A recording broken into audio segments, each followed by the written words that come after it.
Get a glass of water and don't be a pussy. I've got lemsip, water. Oh my God. What the fuck? I got some lemony water. My name is Robert Radford. I've got some lemony water. I don't believe this. This is what Trump wants. Come get on the train. First thing in the morning, and KAYFABEToday.com proudly presents the KAYFABE Today podcast. My name is Eric. I am your host. You can find me on Twitter at MTOBroski. I'm here as usual with Drew Ortman. Drew, how's it going? It's going good. How are you, man? Good. I'm good. Been playing a lot of video games. Been very productive. You play video games? Yeah, once or twice. It happens on occasion. I'm also here with the white meat babyface of Kayfabe Today. He's playing hurt, sore throat and all. He's still here to entertain the masses. Robbie Radford. That's your new nickname. I'm playing possum. Watch. I said I've got a sore throat and everything, but by the end of the show, I'm gonna be like, "Holy shit! Let's do this. Let's do that." But no, I'm ill again. There's never gonna be a podcast where I'm like 100%. It's because you're a vegan. Let's just let that linger there. But no, let's not do that because we have a special guest today from all kinds of things, from the Reset Button podcast, the Slam Pigs podcast, and Hibiki TMD YouTube channel. We got my good buddy Travis. Travis, how's it going? Thank you for having me. I'm elated to be here, ready to talk some wrestling. It's nice to be a guest on somebody else's show for once, so thank you. Yeah, I've been on your show a couple times, so I figured, hey, bring me some clicks. I need them. So that's why we got it. Guaranteed draw right here, ladies and gentlemen. So right off the bat this week, since last week we didn't take any fan questions, I got them pulled up right here. So we're going to take a couple at the beginning, and then time permitting, we're going to do the rest at the end. Right off the bat, Sarah off my Facebook, should Brock versus Goldberg main event WrestleMania? I'll let somebody else answer this, so I'm not too... I think just because they're the biggest names, yes. But do I think it's the best main event for WrestleMania? No. Yeah, that's what I think too. It's just like they're obviously a big draw. They're the names that a lot of people that would be watching WrestleMania as a casual fan would know and want to see. But just as I guess the diehard wrestling fan in me just doesn't want to see that main event though, personally. Yeah. I think it's kind of an open-ended question because from whose perspective are you judging this by? Business-wise, most definitely. I mean, how the fuck would you not do that? I don't know if you can cuss, by the way, so apologies. Sure. Oh, yeah. Yeah, I'm on the show. Of course you can curse. Yeah, I figured as much. That's why I came so naturally. No, but I mean, of course, from like the diehard like us or whatever's perspective, no, we don't want to see that main event WrestleMania because you've been shoving this new era bullshit down our throats for months. So no. Yeah. I see both sides. Yeah, like business-wise, Brock, Goldberg, maybe ratings-wise and draw-wise, could definitely shift a few more tickets in the stadium. It's probably going to sell out. They're probably going to BS us with the numbers, but I do think that it will happen, and I think it will main event because. I think that I remember when at SummerSlam people were like quite edgy about will the Raw title main event, will the Smackdown main event. So having sort of, I guess that they're both on Raw, but they're not too involved with any title scenes. So business-wise, I think it's strong enough to main event. I don't think it's good enough to main event, but it's certainly a reason to main event. Sounds like we pretty much agree all the way around. One of the rumors going around today that match could be for the Universal title, and that made me very upset. And especially what's been announced at the Madison Square Garden show coming up, which I'm sure we'll cover later. Oh, yeah. If that was for the Universal title, that's one hell of a way to undermine your current talent. Yeah, that's what Brock does. That would just be upsetting. It would just upset me so much. I don't want that as a main event, and I don't want it to be for the title. But Yep. it's probably what we're going to get, so I might as well start accepting it now. Yeah, WWE fans have to sort of like enjoy eating shit every now and again. Every now and again. That's being Right. optimistic. So I think we pretty much covered that one. We'll do one more before we get into the bulk of the show. Who would win in a Hell in a Cell match, Vince McMahon or Walter White? Who the fuck asked this question? Wow. It's Kenton. I'm pretty sure he's trolling me, but I actually have a legitimate answer. It's no contest, Walter White. Vince McMahon has never killed anyone. Walter White has wiped out like a small village. Easy. Yep. But didn't Vince McMahon like rise from the dead after a limo explosion? Oh, that's a good point. It's valid. That's a good point. What if Vince is on shit. meth? You're I was looking at gonna like say. Yeah, that would explain a like- lot. That would explain a lot of Monday Night Raw. what's going to happen is you're going to have like one of those 60-minute All Japan draws. Like nothing's going to happen, no one's going to win. It's just going to hit the time limit draw and everyone's going to Well, walk away. Walter White, with all the meth he does, he could go like Lou Thez, like 2 hours probably. I would say Walter White would shine more in an X Division match more than a Hell in a Cell because he just flip flop all over the place. Yeah. He's all tweaked out. Shit, so let's leave it up to our listeners. Comment down below who you think would win between Vince McMahon and Walter White, and let's say in a Hell in Poll a of Cell the match. week. And I'm going to put a poll out there. Leave your comment down in the comments below, and we'll announce the winner next week here on the show. Nice. Some great questions. Some fantastic. I love it when people take me seriously. It's great. All right, so we're going to move on here to last Saturday, NXT TakeOver San Antonio. It was a pretty damn good show from top to bottom. I don't remember being bored, so that's got to be a good sign. We're going to run it down real quick because it's been, almost a week since it happened. So the night kicked off with Eric Young defeating Ty Dillinger, which I thought was pretty strong start to the card. Roderick Strong defeated Andrade Cien Almas. Yes, fuck, I always have trouble with that name. Thank you. I tried. The next up was the NXT Tag Team Title match between the Authors of Pain and Ciampa and Gargano, and they unfortunately, by far, they definitely stole the show, but they also Ciampa and Gargano lost the titles to Authors of Pain. I think we're going to talk a bit about this match because I didn't actually see a great deal of it. I thought the title change was necessary. Mm-hmm. You're trying to build the big monster heels. You've got the Revival, but they're not necessarily monster heels. And Authors of Pain are undefeated. Well, as we speak, every champion in NXT is currently undefeated. So I like where they've gone with letting the Authors of Pain have the championships, and I'm hearing it was a good match. So I have no real criticism about this. well, especially since you didn't see it. So. No, I saw like the last 10 minutes, and that was it. Okay, fair enough. Yeah, it was. I thought personally it was definitely match of the night. I mean, it had Ciampa and Gargano in it, so you had a pretty good chance that it was going to steal the show. These guys, they never let down. They never let you down. Always a great show, and I definitely liked it. And I thought it was good. It felt kind of old school with like he said, the monster heels coming in and just Ciampa and Gargano doing everything they could the entire match to try to take them down, and it just felt really like, I don't know, like wrestling from my childhood kind of match. Yeah, I love that shit when you got the underdog and he was working the entire match to try to knock down the heel or just to get them, on the ropes or something, and then it finally happens, but then it's short-lived. It's back and forth. It's awesome. You don't see that too much, but you always see that in these tag team matches in NXT, or at least on the takeovers. You always get that kind of old school vibe to the tag team matches, and I wish there was more of that. Yeah, I agree. All right, so I think everything about this match, like even the vignette before it, with like Paul Ellering reading out of like that book of pain or whatever.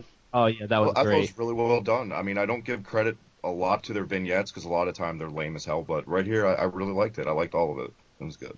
Yeah, I thought it was pretty good too. Next up, we had the NXT Women's Title match, which I was so ready to shit all over because I don't like Peyton Royce and Billie Kay too much. No, Growing on me fast though. I gotta admit. After that, I didn't like them. I really didn't like their character at the beginning of the match. Then by the end of the match, after that big table bump, I was like, all right, I can respect. That's all it takes is a good table bump. Yeah, that's all it takes, ladies. That's all it takes. One table bump, my heart is yours. Oscar retained against. Sorry, Robbie. Oscar retained against Peyton Royce, Billie Kay, and Nikki Cross. Go ahead, Robbie. I actually hated this. And the reason being is it's because in theory, you know, the fucking complaints have started already. The reason that I dislike this is it's a freaking testament that the two breakout stars of the year are two green superstars. You've got Asuka, who's done it. She's done it all. Nikki Cross has been great for the last however the fuck many years. And in a time when you've transitioned from the four horsewomen in the air commas, not air commas, the fucking air things, quotes, to air quotes, to like... That's your lucha things moment. Like I said, I'm here to stay and make a good lucha thing. God damn! Peyton Royce and it's just they're not good, and I'm glad that they've signed like Heidi Lovelace and Kimberly, and and Ember Moon's going to be around there, and she's going to be, if you've seen the next set of tapings, she's going to have a big part to play. But this was I just, aside from the nice table spot, it just wasn't like I glossed over it. Now I know why people are like, I don't tune into NXT Weekly anymore, because if this 4 is taking up 1 hour TV time, there is a lot better stuff to do than watch these 4. Wow. Totally disagree, honestly. Oh snap! No, I'm not trying to step on too. I know, I'm just saying. I loved the execution of the finish here. I did an hour post show for this the other night on Saturday or whatever, and I talked about what's missing a lot today. Like, the guy that did the co-host with me for that show, he was shocked. He was like, I didn't like the ending because it came out of nowhere. That's the problem. Guys are kicking out of finishers today, left and right. Asuka hit one finish. It was ball game, and I think that's what caught people off guard. And I think everyone is so accustomed to seeing that Young Bucks, kick out of a million finish style today, that when that happens, it just gets a negative reaction. I think it's kind of unfair, because the glory days that we all harp on in wrestling, one finish was usually it. You know what I mean? And I love that they did that here. And the ongoing thing about this whole show, and especially this match, was much better than it had any business being. This whole show, it was very good, and I was not very excited going into the show, but I'm glad I watched it. Honestly. Neither was I. I had that same feeling, and I was wondering if other people felt that. Like, there was the other NXT TakeOver events, there's a lot of hype behind them, and you felt excited. This one, I felt flat going in. Like, I wasn't that excited about watching the show. I mean, it ended up being great, but going in, it was a different vibe than what NXT TakeOver events usually are for me. So I was wondering. It's nice to know that I'm not the only one. Well, it's that, and people are saying, like, they barely watch NXT anymore, and that's totally understandable. But that's what happens when you cannibalize your roster to hotshot book Monday Night Raw. When you piss all over Bayley's debut, which was a bust in my opinion. They're salvaging that slowly but surely. That's what happens, and you're left with the scraps. And fortunately, these quote-unquote scraps are very talented individuals, and I think we're going to see a lot of guys break through this year. I really do, and I really like that Bray Wyatt light. Killian Dane looks just like Bray Wyatt. I think he's got something about him I really like. I don't know about you guys, but he stands out to me. Formerly, you guys may formerly know him as Damo. Is probably, as a big man worker, is probably in your top 5, I would say. Like, he's quick, athletic. Maybe he's in his place with Sanity. Maybe he's out of the wrong place, but like you said, give it 6-7 months down the line, he's going to be a very big deal. I mean, big in many senses of the word. Nice, Well done. nice. So nice little discussion there. I like it. I like where this went. And then finally, to cap off NXT, because we've already spent more time on it than I thought we would, Bobby Roode defeated champion Shinsuke Nakamura to become the new WWE, the new NXT champion, not WWE champion, the new NXT champion. This was a pretty good match, I felt. I liked the outcome. I was kind of hoping Bobby Roode would win so that another Canadian can hold a major title in that fucking company. And I honestly, I didn't expect him to win for whatever reason, but I thought it was really cool that he did. I like how the second Nakamura lost, in the mind of most people, it was like, oh, well, he's in the Rumble tomorrow. Right. Nah. And I didn't think so either. I mean, especially with the way the match ended with him, like, injured. Well, the injury, you can't, Yeah. Which now that you think about it, was scary foreshadowing. It really was. We'll get to that. Yeah. See what you do when you play God, it comes back and bites you in the ass. Yes. There you go.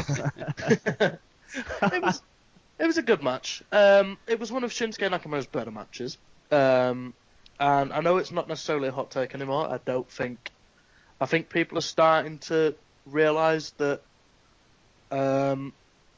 he's not as good as people expected him to be, in the sense that in the sense that Nakamura has a great match once every year.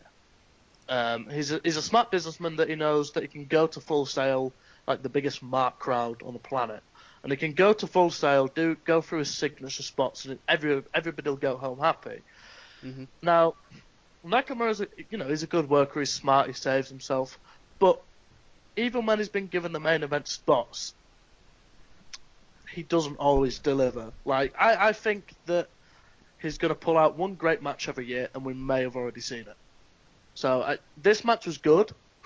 I liked where it went, and I'm particularly happy that Roode picked up the belt, but I would be interested to see where Nakamura goes from here. Very, very interested. I think they'll probably, just looking at the roster at the moment and everything, they'll probably milk this a little bit more. I would say he would get a title rematch at some point, maybe on NXT TV, or stretch it out till the next takeover. But they've got a lot of guys coming through. They've got Aleister Black there. They can easily put Chris Killian Hero. Dane and Jesus Christ. Yeah, can't wait. So you've got Hero, and like the possibilities really are, like, with those two, that main event scene could well be, by the time it hits summer, could well be the best main event scene on the planet. Could be. To get back to the match real quick, can I just shout out the 1989 NWA Ric Flair entrance from Bobby Roode with like 5 women on each arm? Yeah, that was awesome. That was awesome. Because you can totally tell they're trying to make him, and this is so cliche, but because it's going on so many guys that has never deserved the moniker, but I really think they're going to make him this generation's Ric Flair when it's all said and done. Yeah. You can tell. Yeah. It fits. He carries himself. I think it's funny that... What better? I think I had mentioned on Twitter during the match just a couple of his moves and the way he is in the ring. It's like his entrance and his just his gimmick is really 80s Ric Flair, and his in-ring work is really like 80s Arn Anderson. So it's like the best of both worlds. I agree, and I can totally see a stable down the line with the Revival and Bobby Roode. Oh my God! The question is, guys, who would go in that Barry Windham Lex Luger role, like the shit kicker of the group? That's Roman Reigns. Roman. I don't know. Black Tyler Breeze. I don't know. Oh, right. Yeah, that might be a good question to leave out there and see what we can come up with. Yeah. I was also really surprised that the crowd wasn't more split. I figured the crowd, because they, the snarky NXT crowds, they always go with the guy that's not the champion usually, unless it's Nakamura, it seems like, and that's what we got here. I was blown away by the ovation Nakamura came out. Yeah. I really was. But he's definitely big business in NXT, and I don't see him going anywhere until the summertime. Until in my eyes, I think they'll transition into a feud with Roderick Strong with Roode. Oh. I don't really see them sending him up now. I don't think they can afford it. Like the rosters and no way. Like They're they can't not- take. He's the draw of the company right now, or of They're- NXT right now. So I don't know if they can I know- afford to call him up. Exactly. Yeah, I doubt that they care. Like if they want to do it, they'll do it. But I don't know. I think they should keep him down there. I mean, Raw's main event scene is a fucking mess. I don't want him anywhere near there. SmackDown could be cool, but you know, SmackDown would be really cool because then you could have AJ Nakamura, you could have Nakamura Cena. You know, good times. I know they need to. One of the main criticisms of Nakamura backstage is that he needs to work the, as they say, TV style, because that's what they're trying to get him to do, and apparently it's going a lot slower than they expected. Like they wanted him to be up around WrestleMania time, but because he's not, because he's not working this certain style that they want him to work, it's not going to happen for a while. Oh, good. It's nice to hear they're determined to fuck him up. Cool. Always. Well, yeah, he's Japanese. Just wait till he's called like Shinsuke Sushimura or something. Wait till they resurrect Mr. Fuji from the grave and he gets Orient Express theme music. And it's Oh. all... I'd buy a ticket to see that. He's tagging with Funaki on I'm his glad you would. Oh, could they bring back the bad lip syncing when Funaki used to do his promos? Like just have like a tag team.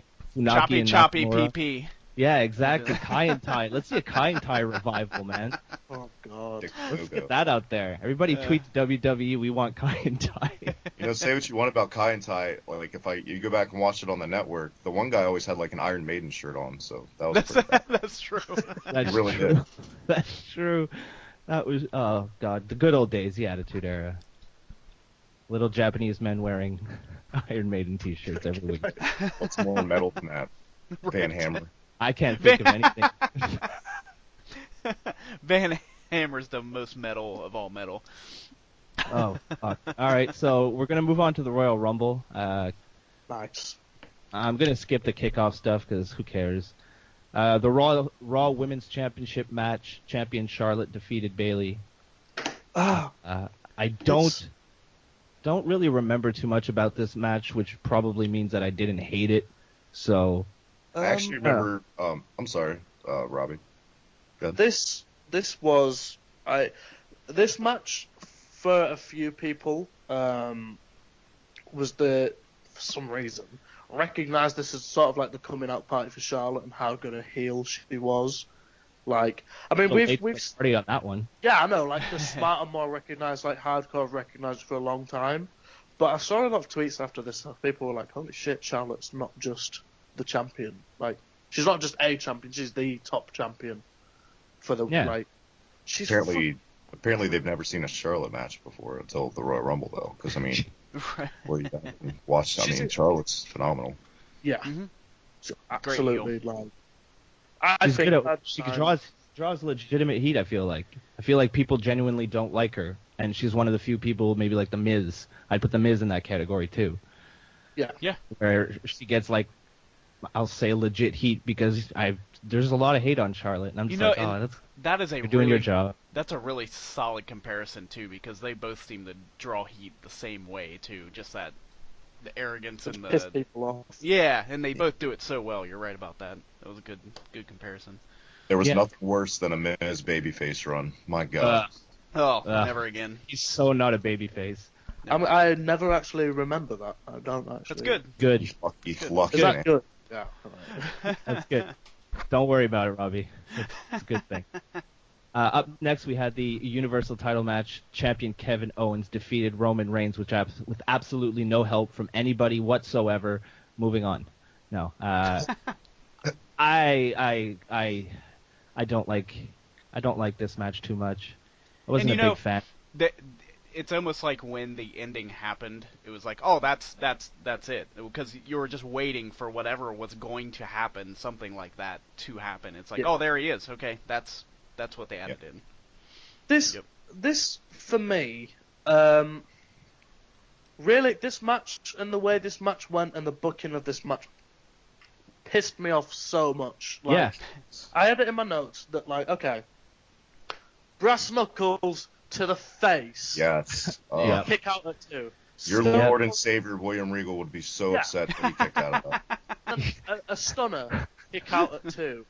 And, like, I get what they're trying to go for, and they're building him to be the most like the resilient big dog, and I'm a big fan of Roman Reigns. However, it's now that I'm finally going to come out and say the booking of this guy is fucking ridiculous. Like, he's a fucking cartoon. He's a fucking cartoon. Yeah. It's ridiculous. And it's nothing on the guy. He's a good worker. He can go in the ring. But the way they book him makes you want to dislike him, and I don't think they've grasped that. I mean, and they go out of their way to make that happen. It seems like they think. I just don't understand it. If you're trying to push him as your top guy, why do you make him do 95% of the things that he does and says? Why are you doing that? Because it's counterproductive. Because it's eliciting a response. It's water cooler fucking talk that they're looking for. Any press is good press in their eyes. Yeah. If it keeps pretty obvious. Stirring, with something for the smart marks to complain about, they're going to do it. I think that's why Roman came in at 30. But sometimes it feels like they go out of their way to piss people off. Yeah, most definitely. Like they have this finish planned out. They're like, it doesn't feel like we're fucking them hard enough. Like, can you come up with something else? Like. We're not going to spit on our hand this time. We're going to right in. Like the finish, I guess in a way, it protected a few people.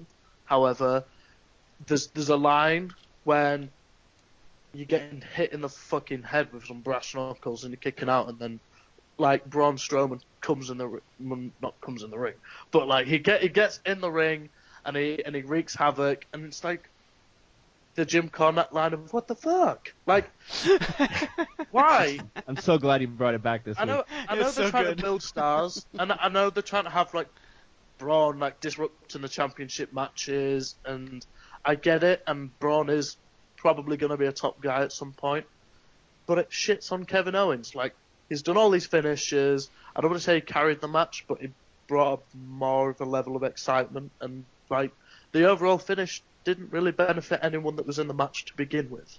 You know who his booking reminds me of, Kevin Owens? CM Punk when he turned heel. Because remember, Punk was like that resilient good guy. He beat Cena, and then he went on a long babyface run with the streak of the longest reign or whatever. Yeah. And then the second he turned heel, he completely forgot how to wrestle. Mm-hmm. And I feel that's exactly what happened. The second Kevin Owens won the Universal Championship, he forgot how to wrestle. And that's how he's been booked since then. Yeah. It's not been a good run. No. If you're a heel top champion in WWE, you're going to be booked like a chicken shit. That's just what they do. Yep. Yeah. Yep. There's no variety of ways to book a heel anymore on the main roster, and it's just not working. God forbid we have a monster heel that tears Samoa Joe, that just tears through, Yeah. Hell yeah. Well, and the last time we had a monster heel that could actually tear through people, he only was there once every 4 months, 3 months. Yeah, that's a good point. Lesnar. The match, though, for me and Owens and Reigns, I've tried. I just think these guys, no matter what they do, they throw all these bells and whistles, chair pyramids, all this bullshit. They just don't have chemistry together. They don't have chemistry together. It's so convoluted too. That's one thing I really hate about wrestling. It's like things like, okay, let me make a chair pyramid. You wouldn't like if you even want to take this somewhat seriously. You can't, because no one would ever do that in a fight. It's like when they want to put them through the announce table, and they like delicately wait for like the announcers to take their iPads off the table, and then they clear the table, they take the monitors off, and then they'll put the guy through it. It's little things like that are absolutely, like, I get it, you don't want to hurt the guy, but if you don't want to hurt the guy, then just don't do it, because it just looks stupid. Robbie, I'm 100% on board with you about the bullshit with the brass knuckles. I thought I was so upset when I saw him kick out of that. I legit thought Owens was going to get the pin for a second, because I can't ever remember anyone kicking out of a fucking brass knuckle shot. Oh, because remember back in the day when you got hit in the face with brass knuckles, you looked like you just got hit with a gun, like a shot by a gun. Like, it looked like a gunshot. It looked devastating. You wondered if the guy in the ring was alive. Eric, even last year, in 2015, a guy would go out for a brass knuckle shot. Let's be honest. That's true. If it was any other guy, you hit Sami Zayn in the face with some brass knuckles, and he's not fucking kicking out for a week. He's out for 6 months, for fuck's sake. Yeah, like, whereas with Reigns, it's literally like, oh, they could take him to Guantanamo Bay and he'd kick out at 2.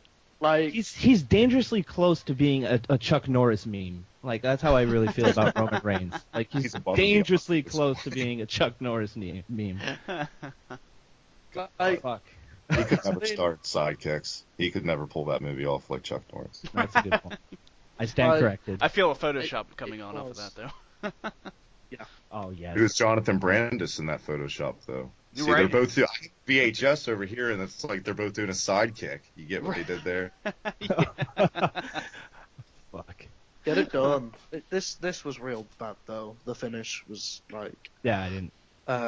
I had it high. I had it rated quite high because the match itself. I was like, yeah, this was good. And then towards the end, when all the bullshit happened, I just thought, no, you've ruined a perfectly okay match. Yeah, I agree. Next up, we had the Cruiserweight title match. Neville defeated champion Rich Swann. Didn't watch it. Me neither. I went to make a sandwich and Yeah. I was ordering a takeaway. It's so sad, like that the cruiserweights are basically like what Divas matches used to be. You know, like they fucked this up so hard. They fucked it up so hard. They had the perfect template with the CWC. Put it in Full Sail. Yeah. Leave it there. Yeah. Like, forget until this. it gets over. Full Sail will care. Full Sail will get behind your guys. Full Sail will boo and cheer and fucking make the show about themselves. But like for a small little show like that, you almost want that kind of like fan interaction. Well, they You know need what to go I mean? back Like, to they need to go back to the whole formula of, hey, you guys got 10 minutes, do whatever the fuck you want, and here's what needs to go over. I mean, they're down like 4.5, 5 minute matches now. Mm-hmm. Like, what do you want guys to do? That's Like, the problem. I don't blame the guys on Raw, but if you watch, I watch Raw every week, and the stuff I see during the cruiserweight segments do not make me want to watch 205 Live at all. Yep. No. So Like, what was the point of bringing them to the Raw scene? Like, why don't you just leave them on their own show? maybe it's Vince McMahon that's just being like, this is why we fucking signed body guys and not this shit. And he's just like in Hunter for He's countering Triple H's political hit. Say you're a promoter though, and I don't know, you book the Harlem Globetrotters. When they go out for their game, you're not going to be like, okay, don't showboat. That's what you're by putting the cruiserweights on the main roster under the WWE style. Number one, you're shackling 90% of what gets them over. Yep. Yeah. Like And they're left with nothing. The only thing that has stood out to me in the cruiserweight division is how blown away I continue to be by Neville on the mic. Who knew? Yeah. I was about to bring that up. Since his heel turn, Neville has been like, well, where has this Neville been? I like this guy. Feuding with the guy from Arrow or whatever the fuck that was. I don't know. I didn't mind that. I thought he did all right. I didn't actually mind that. It was like one of the best celebrity interactions in a WrestleMania. Was it WrestleMania or SummerSlam? SummerSlam. Yeah, SummerSlam. 2015. Sorry to bring that godforsaken matchup. I didn't like it at all. Sorry. They need to take this back to Full Sail. Yeah. As fast as they can. Like smaller, intimate crowds for people who want to be there for the event that you're showing, not people who are getting an extra show because they bought a ticket to Smackdown. Yeah. And then your whole look of the show changes instantly. I don't care if you have the fucking show in a high school gymnasium. You don't book your show after any like a crowd that's going to see John Cena. Well, they've seen John Cena. Well, what the fuck gas is left in the crowd then? Nothing. It's the same thing with the CW. They did the same bullshit booking with it. Yeah, that's true. That's a very good point, actually. So I guess we'll Robbie, go ahead. Sorry. I forgot what I was gonna say. I was listening. I was like, that's a good point. All right. Well, since I interrupted Robbie and ruined his train of thought, we'll move on to our next match, which was the WWE Championship match between John Cena, who defeated champion AJ Styles. Match of the night, match of the weekend. I loved it. I think this could well be the WWE match of the year. I think it will be. It's a contender so far. I mean, it's pretty early, but it's up there. It's the first. It's like maybe the first shot fired towards match of the year. Because it was, I went in expecting it was going to be a good match. It was going to be it ended up being a good match. There were it was getting a little ridiculous with the kickouts and the false finishes at the end, but for the body of work that they put out before that, I was like, okay, suspension of disbelief, a little bit more on this match. because I mean it's John Cena and AJ Styles. They've had great matches. This was one of their great matches, and I really liked it. Yeah, I think this firmly puts John Cena as one of the best of all time, if he wasn't already. In terms of a WWE standpoint, I think so. Everything about this, the build up and the promos, the sort of work shoot feel that it had with Cena being like, I can't do this on the indies, and then started working indie moves in a WWE ring, like a freaking was it the goddamn sunset flip or whatever it was. Like, yeah, I don't know what that move is called, but I always like looking at it. Yeah, oh, the Code Red. Or the... Yeah. Yeah. Is that what it is? Okay. Yeah. It's Mountain Dew, apparently. Mountain Dew. Yeah. Like, it's the Mountain Dew. This I thought was it was Canadian Destroyer, just a shitty John Cena version of it, honestly. Yeah. Yeah. Essentially, yeah. It was... Fuck, I think I'd know that. Just... Canadian Destroyer is it's actually my favourite move, because it just looks fucking ridiculous. But, like, when the dust was settled after this match, the place I was in, everybody was literally giving it a standing ovation. Like, and we all said on the previews the week before that we weren't really bothered because, like, if it changes hands, if it doesn't, because the match is going to be that damn good, and it was. Yeah. I was so happy with it. That's I'm one just thing glad. about matches like... Sorry, that was one thing, like matches like this. Like, I think I said it last week, but I didn't care who won, so I could just sit back and enjoy it. So those are my favorite matches. Yeah. It was. The only thing, and this is the only criticism I have of WWE big matches is, and it was quite apparent in here once I'd like watched it back for like the third time. The difference between this is why I think Meltzer rates New Japan higher, because Tuna Meltzer. it's like the problem is John Cena's having to hit his AA 3-4 times. Styles hit his Styles Clash once, went for the calf crusher once. Cena hit it off the second rope. Yeah, and they did this like countless times. Whereas the thing with New Japan, which is why I prefer New Japan big matches more, is they tease the finisher. They don't always necessarily land it, and it builds up. Like if Cena hit one AA on Styles, and that was it, it automatically makes it like the most powerful move in the world. It just like fucking last year when Styles hit Roman Reigns with a Styles Clash on a steel chair, and nothing happened. And I was just thinking, well, this is why. You know, I feel that WWE are maybe one step behind what's going on over there. But booking-wise and everything involved, once you've seen this match, you're looking at an all-time great match. I would throw it in the discussion.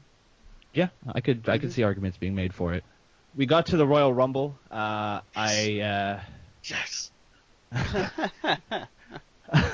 Oh. The troll.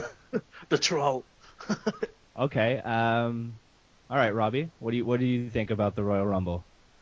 Okay. Well, I'm able to see both the funny side and the really pissed off side to it. The smark in me found it freaking hilarious, and then the sort of the WWE hopeful, optimistic fan inside me found it really disappointing.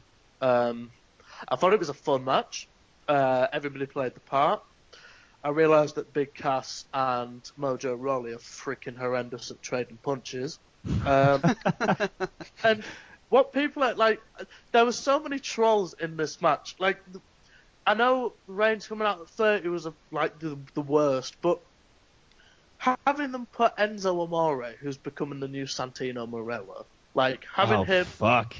like That's true. They were chanting for like Goldberg, like after Lesnar like dropped everybody, and then they send out Enzo, and like it was a complete troll job. Like I understand why people are pissed, and I believe that people have a right to be pissed. But if you were hoping for Samoa Joe to be in the match or Finn Balor, and they weren't, I feel like in a way you've only really got yourself to blame for being so angry that they weren't in there. And I think it was a better decision to wait one night and debut Joe on Raw. Yeah. so much more definitely. impact than if he would have, like AJ Styles had a huge impact, but it's because it's AJ Styles, right? Even though he joined, his debut was at the Royal Rumble. But could you imagine if they did something similar with him, the reception that would have gotten? Because people were kind of expecting him to be in, or there was like rumors of Styles being in the Royal Rumble last year, then it happened. So this I didn't expect. The Samoa Joe, we'll get to it later, but Samoa Joe appearing on Raw, I didn't expect that at all. But yeah, I agree with you, Robbie. I don't feel like you can blame WWE for not debuting Joe at the Royal Rumble, and if you were expecting that and you're mad that it didn't happen, well, it's kind of short-sighted of you. Yeah. And you should just relax a little bit. Just have a little smoke and relax. Only it was that simple. So what was the biggest troll, Roman at 30 or Roman eliminating The Undertaker? Roman at 30 by far. Yeah, I agree. Roman eliminating the Undertaker, I don't think is a troll. I think it's a great bit of booking. In that you've got, if it's not I swear to God, if it's not the WrestleMania match, then Roman at 30 was the most pointless thing ever, because as it looked, Reigns entered the match to eliminate the Undertaker. I don't think he really cared about the title shot, because he's walking down the ring, and obviously it took him like 5 minutes, as it took everybody else. Not as long as Big Cass, for fuck's sake. Jesus Christ. Oh fuck! Can we just a little side about like how when Big Cass came out as It number makes 2, they dismissal. went through their entire fucking intro. Mm-hmm. This was bad. Because I was looking forward to the Rumble, like the actual Rumble match, and then these two fucking clowns come out, start talking for like 5 minutes, and then he has to take his little mini cart ride all the way to the ring. It's like, what the fuck? Just shut up. Just get to the ring. Let's get this going. We've been here for 4.5 hours at this point. I actually feel they kind of fucked up. Can't with feel my this. legs. Like, I do feel they messed up with having the ramp so long. Yeah, what the And fuck was that? It's so like- weird. I don't. Be a man. They wouldn't do that shit in 92. They would walk. Yeah, like Yeah. like having them run on the back of it, like on the I back take of these that back. They things. had the little rings. Sorry. The little Round ring up a little. carts. But Yeah, those are like- badass. Yeah. At least doll them up, make them look like rings or something. I'm Yeah. sorry, Robbie. It was just the whole match just felt like a slap in the face for a lot of people. But coming away from it, I feel that Roman Reigns served his purpose at number 30. And of course, I feel that we all knew, most of us that are really in touch with it, we all knew who the winner was 2-3 days out. I think we said it on the podcast that Orton was going to win. I said Sami Zayn was going to win. I also said Sami Zayn. Nice. Like- I wanted The Miz, and then Yes. Undertaker tossed him out, and I was thinking, there goes that pipe dream. So, I was like you. I was like, there goes that pipe dream. But then I was like, but at least it was Taker. At least it wasn't some fucking just like some random stupid elimination. I feel like at least he got like a respectful elimination from the Yeah. Rumble. So I was happy about that. And I just thought there was something with the way they've been booking him as Strowman. Like, I had my finger on the pulse. I'm like, something's going on here. Something's going on with how they're going to book Zayn. And I thought they were going to bring that Owens feud back to culminate at Mania. Because if Battleground was a taste of what they can do in WWE, then imagine what they do at WrestleMania. But we didn't get that, of course. No, It we makes didn't. sense. they, and also one thing I thought was really cool about this was the way that Baron Corbin eliminated Strowman, just like it was nothing. Yeah. Dumb. I feel like people looked over it because I've never seen a big guy get thrown out of the ring with a clothesline for a long time. It was The awesome. place went nuts for it as well. I mean, it was awesome to see. Terrible for Strowman. Good Yeah. for Corbin. Like But- it hurt. I don't know if it hurt Strowman because he eliminated a bunch of dudes. So he's, I don't know. It's a tough one. That one is a tough one. But I liked I don't watching think it. it did. I don't think it hurts Strowman. If anything, everyone's going to try to forget this Rumble match. So Yeah. That's Yeah, a good point. also That's in a good point. way, it was like how Lucha Underground booked Matanza being pinned for the first time, in that Strowman took a hell of a kick, he took hits from absolutely everyone, and then finally after taking all these different shots and all these different hits and some of the finishes, it took eventually he was going to be eliminated. Like, he wasn't just sort of eliminated out of the blue. Like, people were working at it for like a good 2-3 minutes. So yeah, that's true. it doesn't It's hurt. not like fucking Kalisto dumped him out either. I mean, that's a good point. The big bad wolf or whatever his name is for his smiley face belly. I don't know. I'm a Corbin fan, I guess. It's just you got to be careful how you book that guy. Don't expose him. Do it delicately. Yeah. If you book him right, you got money on your hands. 10 minutes tops. 10 minutes tops with a good worker. No mic. Please don't even put him in the same arena with a microphone. Just get all the microphones out of the arena for when he makes his entrance, and bring him back. What about a Paul Heyman with him? That would be... Think that would be good? Oh yeah. Yeah, I think that'd be all right. I can dig that, man. I'd never thought about that till just now. Yeah, I'm totally on board for that. I want it now. Heyman's so good, he made me invest in Curtis Axel for like a month. So there you go. Oh, the good old days for Curtis Axel. Poor Curtis. All right, so I guess we'll. So I was just about to gloss over who won. Randy Orton. Randy Orton won, and the second that he won, people were like, "Oh my God, I can't believe we're gonna get Cena Orton at WrestleMania." That's not what's gonna happen. We're not gonna get That's that. a really worrying sign. It's not. It's not gonna happen. I think.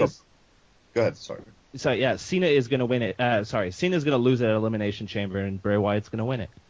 It's gonna be Wyatt Orton WrestleMania. I think what a lot of people forget about when you have a brand split, the Rumble doesn't necessarily mean that it's going to be a main event angle. The Rumble can be a secondary title.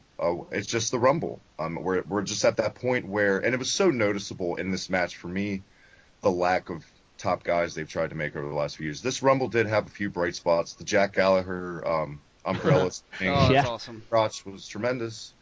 I was happy for Mark Henry because he really got a good reaction, and I've had a soft spot for Big Mark ever since his heel world title reign, which I really liked. Come at me. I liked that reign. No, that was good. I loved it when he faked his retirement. Oh man, that's one of the best promos of all time. Man, he was crying and shit. That is good stuff. Yeah. They did a good job with the Rumble, if you were to gloss, but it also is a big indication that they can't build stars. Like if in 2001, if you had The Rock come down to ring, Stone Cold, Triple H, all these guys, people are going to go nuts every 5 minutes for a guy, whereas everybody went nuts for Goldberg, Undertaker, and Lesnar, and and that was it. And they've all been going at it for at least 10 years in the WWE ring. Well, also, God forbid you spread those guys out through the Rumble, too. Let's put them literally, what was it, 28, 29, 30, 27 was Santino. I mean, Enzo. Well,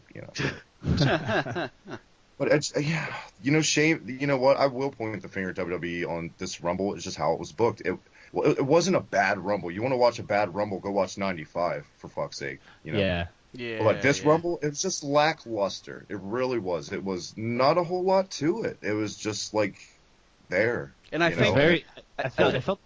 Yeah, go ahead, Drew. Well, it made it even worse that, at least with my thoughts, is going into it, I had a very high expectation for this Rumble, higher than I had for the past couple of years. They'd advertised it. Yeah, they'd advertised it as a big, you don't know who's going to win, and you don't know who's going to enter it. And it's the biggest Rumble of all time. You don't advertise something as remember the Rumble and come away with lackluster booking. What the fuck? Yeah, remember the Rumble and you want to forget every single second of it. That's good. Tell us how you really feel, Robbie. Well, do you remember how they said that WrestleMania 32 was going to be the highest attended WrestleMania of all time, and it was going to have the best card ever, and we had Roman Reigns versus working arrest hold Triple H. And it sucked. It fucking sucked. It was terrible. You know what? That's a really good comparison to this Rumble and last year's WrestleMania. It was this big build up to this huge event, and it was just Fucking hell! I feel like by default, the fact that it was WrestleMania, I found Mania 32 more disappointing than the Royal Rumble. Mm-hmm. I wanted to. I was part of Cancel the Network. Of course you were. But then again, like I said, my guy Reigns won, which I was like, nah, not really. But like if that's the style and the card and the booking, going into the biggest WrestleManias, Royal Rumbles, if they want the biggest SummerSlam of all time, put it in Full Sail, like, because that way we're at least going to get one good thing, and that's a good atmosphere. If we're going to have a bad card. Those people are so spoiled; they don't deserve a WrestleMania. Yeah, they get to watch Chris Hero. Oh, fucks. Don't even get me started. Don't even get me started about the people who attend NXT events. No, I do want to mention that. Except tie-dye guy. Leave tie-dye guy alone. Tie-dye guy. I'm okay with tie-dye guy. Anybody whose name rhymes like that, I'm cool with. Yeah. He's a legend. But if your name rhymes with Wizzy. Wizzy? Why do you keep trying to make me angry every week? He fucking DMs me pictures of her like earlier today, and I'm like, hold on, you've got to reword that. Well, yeah, no, shut up. Just tell him what happened, Robbie. She's just a fucking like. Oh. There is going to be a point when I do something at Full Sail, and like, I'm going to get a picture with her, but it's going to be like, I'm going to go for a high five, and she's going to like jump up for it, and then I'm going to fucking Canadian destroy her like 2 times. Oh man, I thought you were going a totally different route. Like you were gonna do like, remember when Diesel did the high five and Shawn Michaels did a little trot and he jumped and you're gonna like move your hand and just like push her down. But no, you're gonna go full fucking. Oh yeah, no, Robbie goes. I'm gonna go New Jack on that. Like. Oh my god. Like the mass transit. So you're gonna smoke crack before you do it. Yeah, well, yeah. Every time I'm on a podcast with Travis, we somehow end up talking about New Jack. Why? It's the curse of fucking New Jack. Where the white girls at? Motherfucker! Hey, New Jack is a lot more. The first time Travis did his New Jack, I almost lost my mind. Like I delayed his podcast by 10 minutes because I couldn't breathe. I was laughing so hard. Yeah. Well, everything to do with New Jack was a lot more impressive and entertaining than the Royal Rumble this year. Yeah, you could just go watch Live Rumble than a New Jack match, honestly. yeah, New Jack. New Jack is better in a shoot promo setting than an actual wrestling setting. Yeah, and please don't come murder us for New Jack if you're listening. No, I've spent so much. If you had a YouTube channel, you could live off the amount of time I've watched your videos or like your shoot promos. Him and Cornette. Have you ever seen the video of Cornette with New Jack? Cornette. Yes. Yeah, he starts singing, "Why can't we be friends?" Yeah. Yeah. Cornette was fucking terrified. He was. But I think we. Wait, yeah. I was gonna say just like I think we've pretty much went around the.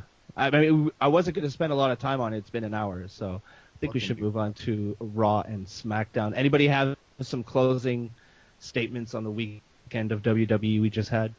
Underwhelming. No, actually, what I didn't expect to deliver delivered, and what I expected to deliver didn't deliver. Yeah, I think that's the perfect way you could put it. I feel the exact same way. Yeah. I was so not looking forward to NXT. It ended up being a really good show. I was really looking forward to the Rumble, and like we said, it was pretty lackluster. So, yeah, that's interesting. Perfect way to put it. Look at Robbie taking over the show. I quit. You're the new host, Robbie. I quit. The nature boy of the podcast. Woo! Oh, fuck. Speaking of that, I saw the thumbnail, Drew, that you made for I don't know if it picked it up, but I was laughing before when you guys were, because I went into my DMs and I looked and I saw the fucking picture. I'm like, oh my god. Wait, hold on. I've not. Yeah, look in the DMs but I'll put it up on the screen for people wondering, like I did last week. So we're gonna move on to Monday Night Raw. Oh shit. Yeah, I know, right? I don't know. I think Robbie's still looking at the thumbnail. I'm looking. I'm just. Whatever delays it. Yeah. Okay, I'm sorry. I'm done.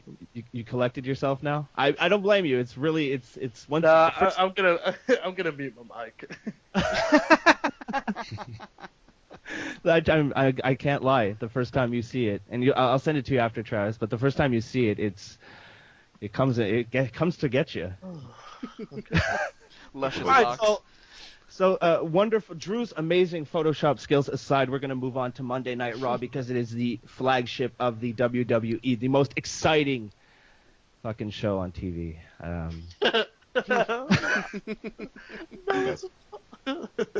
I don't know if it was just fatigue from being the third day of watching WWE's product, but I really had trouble getting through Raw this week. No, it's not that. No, right? Yeah, right. All right. Well, I'm glad we got to the bottom of that. Yeah. It's not that. It's not just you. Thanks for listening, guys. We'll see you next week. It's not me, it's you. It's not us. It's Vince. Yeah. Okay, so Raw is like the ex-girlfriend of TV shows. Yeah. Yeah. This is bad. And after the Alright. Rumble, it was just like, not that it's not bad every week anyways, but it was harder to watch than normal. You had to Yeah. sit through 3 hours of whatever to get 15 minutes of pretty goddamn good show. Yeah. Yeah, like this 3 hours was filled with last night. This happened. Still And I want goes. a rematch. And still.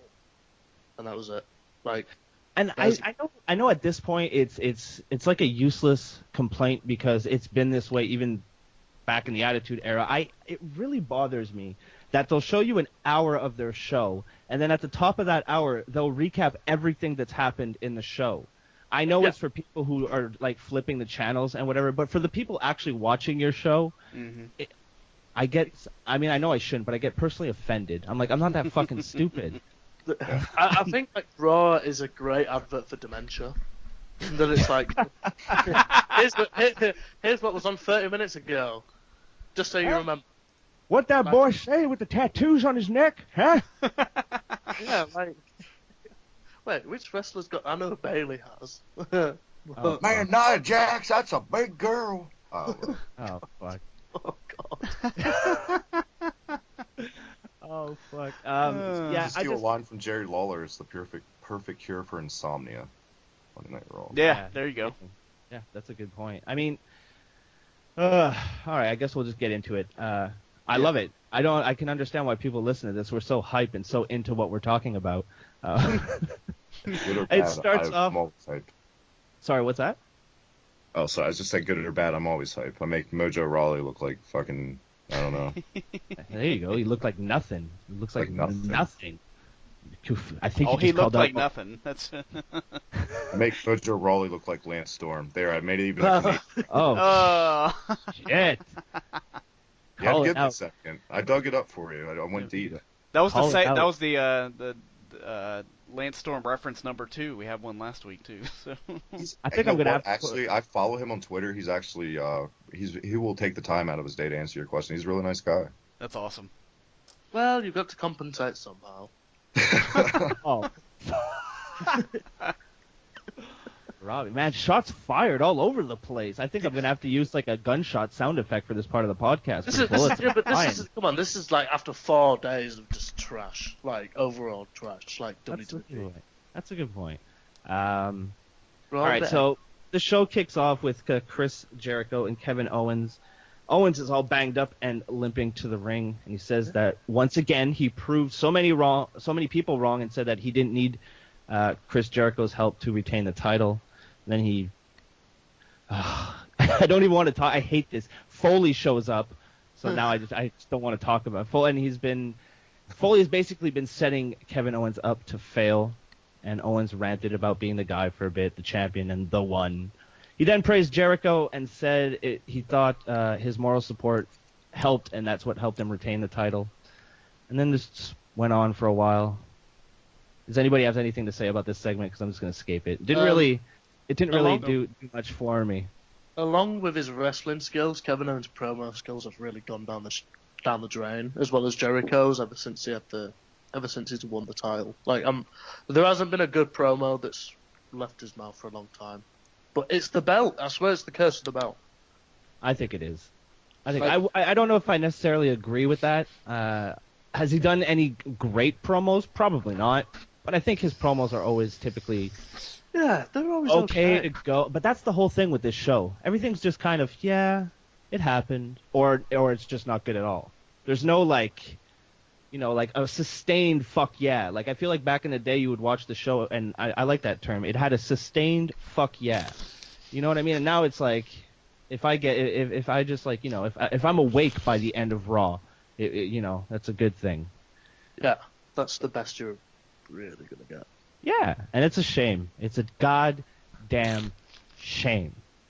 But this basically was to set up. Braun Strowman comes out. They exchange some words. I'll actually go through the rest of this segment. And then this entire thing was basically to set up Kevin Owens versus Braun Strowman for the Universal title later on this evening.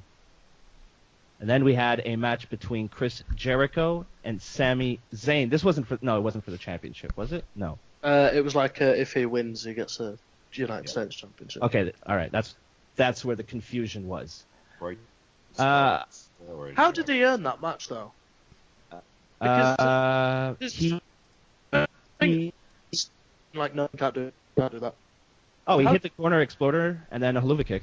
Same way he always wins his matches if he wins. I liked it. Yeah, I thought this week again, Sami Zayn had another really good showing on Raw. One of the bright spots, personally, I think. Can I ask you something that I've been wondering? Have you seen this stuff Meltzer's been tweeting out? It's all over about quote unquote heat on Sami Zayn. What's that all about? I think what it is that back in the day of NXT when he was first there, when they used to book matches, people used to get really pissed off because he used to like when they were working out how the match was going to go, he used to have like 100% control over how the matches went. I don't think it's that, but I think that's the only thing that I know he used to get heat for in the WWE. Yeah, that's true. I've heard that too. Like, that's the only thing, because he looks like a really nice person. Like, I don't... He's not being booked like there's heat on him. He's being booked like a solid, contender in the mid-card, honestly. Mm-hmm. Just saying. I mean, even in the Rumble, like you said earlier, Eric, they didn't make him look weak. It took Strowman to throw his ass out, if I remember, or one of the bigger guys. I think it was Strowman. I think, yeah. Or was it Taker? One of the two. So, obviously, it was a big guy. Yeah, it was one of the bigger guys. Is it just me, though, or have you noticed, like, any Sami Zayn, like, backstage segment, though? He's kind of like I don't know. He's goofy. I talked about it on my show the other week. I loved that skit when it was like he was pretending to be in the Shield. I really liked that. I like that too. I thought that was fun. Skits like that, and that's why it stood out because I was like, wow, I actually like the skit. Yeah. What the fuck's wrong? And there was something like really minor this week too. I can't remember what it was, but he was backstage and it just made him look kind of like a goof. And I was like, that was pretty funny. Was it the Royal Rumble when he asked Ambrose to open up? Yeah. Yeah, that was it. I feel like he's goofy, but he's Sami Zayn. He's got a face kind of like Daniel Bryan. You know how Daniel Bryan just looks like a really nice dude? Mm-hmm. I feel like Sami Zayn fills that gap since Daniel Bryan has left. Sami Zayn looks like a guy you want to get behind because he just looks like a nice guy. Yeah. Plus his whole ska music intro and everything, it's fun. You dance around, you sing. Who doesn't love doing that? He's a fun character. That's exactly. And he appeals to kids, and he's got the indie cred, so he's kind of all around. He's kind of got everybody on his side. I feel like if they pushed him right, he'd be a great guy to push as your top babyface because everybody seems to like him. Like, I don't really hear too many boos during a Sami Zayn intro or match, maybe depending on the city, but it's not like a Roman Reigns or a John Cena, where like half it's split down the middle. So I think with the proper booking, Sami Zayn could be something, but they're not going to do that because they're idiots. We'll see. I mean, we could have said that about Daniel Bryan, and I mean, injuries, of course, plagued his career, but I mean, they pulled the trigger at the end of the day. They listen, so we'll see. Yep. I stand corrected. So I feel this was a decent match. I mean, it was a Chris Jericho match. What do you want? It was all right. Jericho's getting a little old. That's all I'm saying. A little old. Yeah, you're not going to get too much from a Jericho match anymore. I mean, it's good. It's fun to watch. It fills up some time. I mean, it sounds like I'm being negative about it, but I'm not. I enjoyed the match. I enjoy Chris Jericho. I feel like he's having a really good run. So, yeah, we'll move on, because if not, then we're going to be here all night in this fucking show. Backstage stuff between Sheamus, Cesaro, and Bayley. I'm going to skip. It made me want to kill myself. We got a video package of Rollins versus Triple H. It was okay. Kevin Owens meets Stephanie backstage. He basically kisses some ass and tries to get out of his match, and Stephanie says she'll talk to Foley to try and cancel it. And highlights, but nobody cares. Then we got Tony Nese versus Mustafa Ali.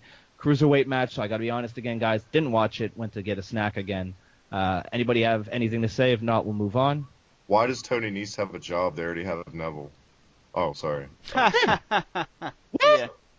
Damn. He does kind of feel kind of same-ish. He needs to do something. He needs to change his look. He needs to do something to make him stand out from the pack. Otherwise, he's just like Slurpee. I like the silent treatment. He could be just the guy who's not there to talk. He's just there to kick some ass. Okay, well, Tony Nese, right, and Drew, you've watched Evolve. Yeah.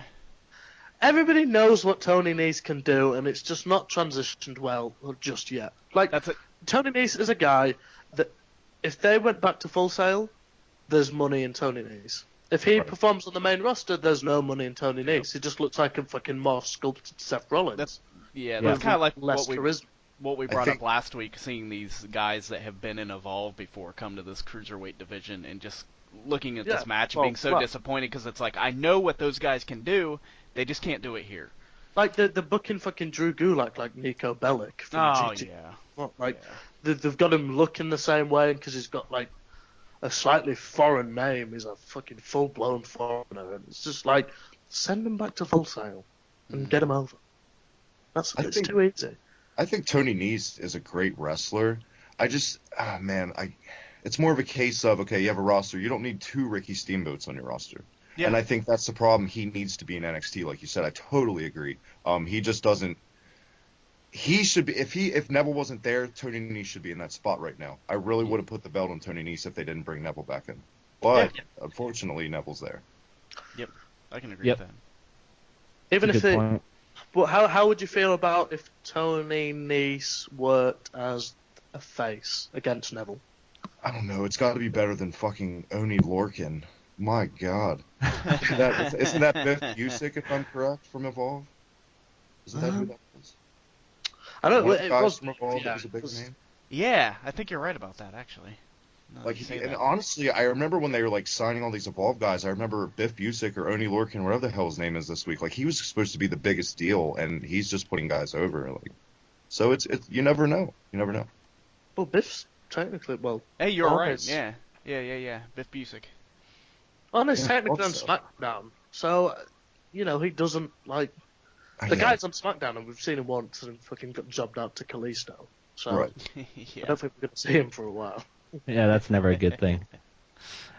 Next, we had the emasculation of Seth Rollins, which is basically just Stephanie. No. If it's not, it will be very soon. It probably exists on some fan fiction board. The last time you read fan fiction was the first and last time. Yeah. That was that was hard to get through. It's Stephanie McMahon in the ring with Seth Rollins, and she claims that Triple H isn't there. And this was such a fucking stupid promo. Yes, I agree. I felt one thing that kind of made me uncomfortable. I felt like Seth Rollins was like right up the line on sexual harassment. Yeah, like he said, if not like completely past it. You know what I mean? I'm being generous with this, like, almost. Come on now, Seth. And I hate this about the baby faces. I don't. When would a babyface say something like that? Yeah. Like, it just. I don't know. It's just. He said some really questionable stuff. We're not exactly in the era where the babyface guys you want to get behind. They're kind of spoiled, entitled pricks. Yeah, they're kind of they're dicks. Like, give me this, give me that. I deserve this, I deserve that. Like Kevin Owens and Roman Reigns, prime example. You got a guy that, quote unquote, the prize fighter, fights for his family. Yes, he did that to his best friend, but it's for his fucking family. Then you got Roman Reigns. Hey, you're Samoan. Here's a belt. Pretty much. Even the heels. Why is Rusev a heel? Like, somebody wanted to. Because he's foreign. Somebody wanted to sleep with his wife, and he said no, and he's a villain. Yeah, and Enzo was the good guy. Yeah. Fucking misogynistic Enzo. Exactly. Exactly. I'd like to have a shoot fight with Enzo. Somebody book that. You think you could I've take been him, wanting Robbie? Well, I'm like 6 foot and have like a fucking history in shoot fights. I'm okay. I'm Vince McMahon's dream. Look at this kid. I know Bill DeMott didn't have any problems with Enzo Amore. I know he was one of the guys that got bullied around the most. I remember reading back in the day from Bill DeMott. So Really? you probably should him to kick Enzo's ass if Hugh Morris can. Well, I'm looking at your Skype display picture, and you look like a big boy. I think you could handle yourself. Yeah, ever since you called me out for the last Sky picture, he got changed. That's a great picture. I loved it. It looks so tender. Yeah, this is like at one point Rollins alleged that Stephanie was giving him sexy eyes, which who the fuck even says that? Like, you know, he wanted to say "fuck me eyes." That's what that sex. Come to bed Really? eyes or something. Like, Yeah, no, he wanted to say "fuck me eyes." I mean, she is. She totally is. Just watch the show. Yeah, she really is. She's got a Right. thing for Rollins. I don't know. I didn't really enjoy this. I thought it was way too long, as most of their promos are, and it's just there's been such a downtime between Rollins and Triple H that like who cares? going since like September. Yeah. October. With August. Triple H Yeah. screwing them over, and then then Triple H disappearing, and then Rollins appearing on NXT on Saturday. Do you not think that if Rollins really wanted to go after Triple H, that he would have, like, if I worked in the same company, like, as a guy, you would know where he was at least once a week. And you know what? They finally gave him that line this week on Raw. It's so funny you say that about, I'll just go to headquarters and I'll hurt your... Speaking of fucking babyface, I will show up. What if your kids answer the door? What the fuck, Rock and Yeah. Roll Fuck? Are you going to kill these assholes? What the fuck was that? Can you imagine if, like, Triple H is pulling in the driveway and it's like one of his kids is fucking, like, dead on the doorstep? Jesus, Like, Christ. and there's just Rollins there, like, still gonna get cheered, you prick. My God, Jim Cornette's head would have exploded if he would have been in that writing room putting that Yeah. line. Like, oh my God. What the Yeah, fuck? he's still gonna blame. He's still Like, gonna you, fuck you, bye. You know? Just, Yeah, no kidding. like this whole segment is really uncomfortable. Like, oh, you're not gonna sleep with me? I'm gonna kill your kids. Yeah. yeah, sorry to yell on your show, by the way, but when I watched that, I literally, like, that made my heart hurt. Like, wow. I Like, thought that it was even weirder how, like, on Twitter, like, right after it was on, everybody was like, that was so great. Like, they did a great job at that. And I'm like, what the fuck? Yeah, For I a saw that. I fucking saw that heel, too. maybe for like Bad News Brown in '89 and a heel promo that's great, Yeah. but not fucking Seth freaking Rollins. I mean, my God. Yeah, if your shirt says "freaking," I don't think you can like threaten a man's children. Like you're not that badass. Like I'm Is not that what afraid. it is? Yeah. I think that's the rule. I think that's how it works. This is just bad. Like, there was I get that. It's I know hurting Robbie's brain. I know that they tried to sort of add this like mean streak to Rollins that's for some reason just like it comes and goes whenever like he wants it to go, but honestly they could have handled this so much better. All this was here, Robbie, at the end of the day, was they did the same shit with Charlotte a couple months ago. They tried to shock people with that comment about her brother. That's what they tried to do here with that comment about oh, kids. yeah. It was a week. Well, your brother Reed didn't put up like they don't know how to tread the line. They either jump on one side of the line or the other. Like, Yeah, when they cross the line is a dot to them. Like they don't see the line anymore. It's always it's either way too goofy and comical or like just way in the realm of being really uncomfortable and awkward. It's like that Yeah. couple where the man used to be good at foreplay, but now he just, can't, Yeah, I mean if I'm serious. that was good. Think about it. That's serious. They used to throw in WWE was perfect in the heyday, whatever. People like to come all over the Attitude Era. Well, let's talk about the Attitude Era. They were perfect. The best parts of that Attitude Era of woving that shock value in, where it wasn't too over the line and it wasn't too generic. They were used to be masters at that, Like- and they have totally lost that. can you imagine like Seth Rollins like a big boss man driving away with like Stephanie McMahon's like fucking grandma's coffin? I didn't say it was all good. I didn't say it was all good. And we eventually get like a Seth Rollins Triple H Kennels of Hell match. Or you'd have like Seth Rollins showing up at Triple H's house and pointing guns at his kids, telling them to get in the corner. I guess the best example maybe like the Pillman angle with the Yep. gun. That was Yeah. beautifully fucking done. I It think really- we mentioned that last week. Yeah, That's such a good. I love that segment. The Pillman like Austin, where then Austin shows up, Pillman breaks out a gun, Kevin Kelly wets himself. God damn, that's good TV. I mean, they do you remember when Austin like he beat up the ambulance driver when they put Bret Hart in the ambulance, the Hart Foundation, and like it was just so well done back Yeah. then. And Yeah. I don't mean to keep like retreading on this, but it really bothers me that like you're the same fucking company who did this. Like, please come back, and you've got to throw your smart fans a bone once in a while. You just have to. That Yeah. any promotion I would suggest if you want to do good business, you got to throw the smarts a bone. You have to give them something to be invested in, not the retreaded like me right now being a retread, the same bullshit every week.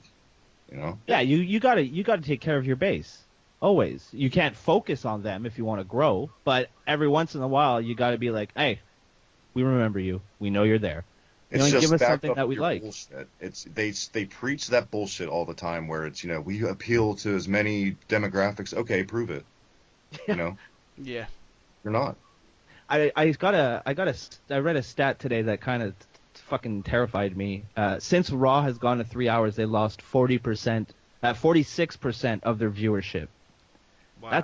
That's an incredible drop in a not that long. I mean, how long has Raw been 3 hours? I mean, it's been a couple years now.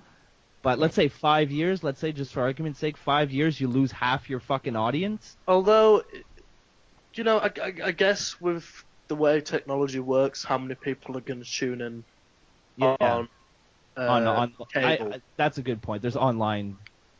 Yeah, the net. is it? Well, yeah. Who is it that summarizes Raw in like an hour? It's not Vivo. There's a website. That does, Hulu. That's it, Hulu.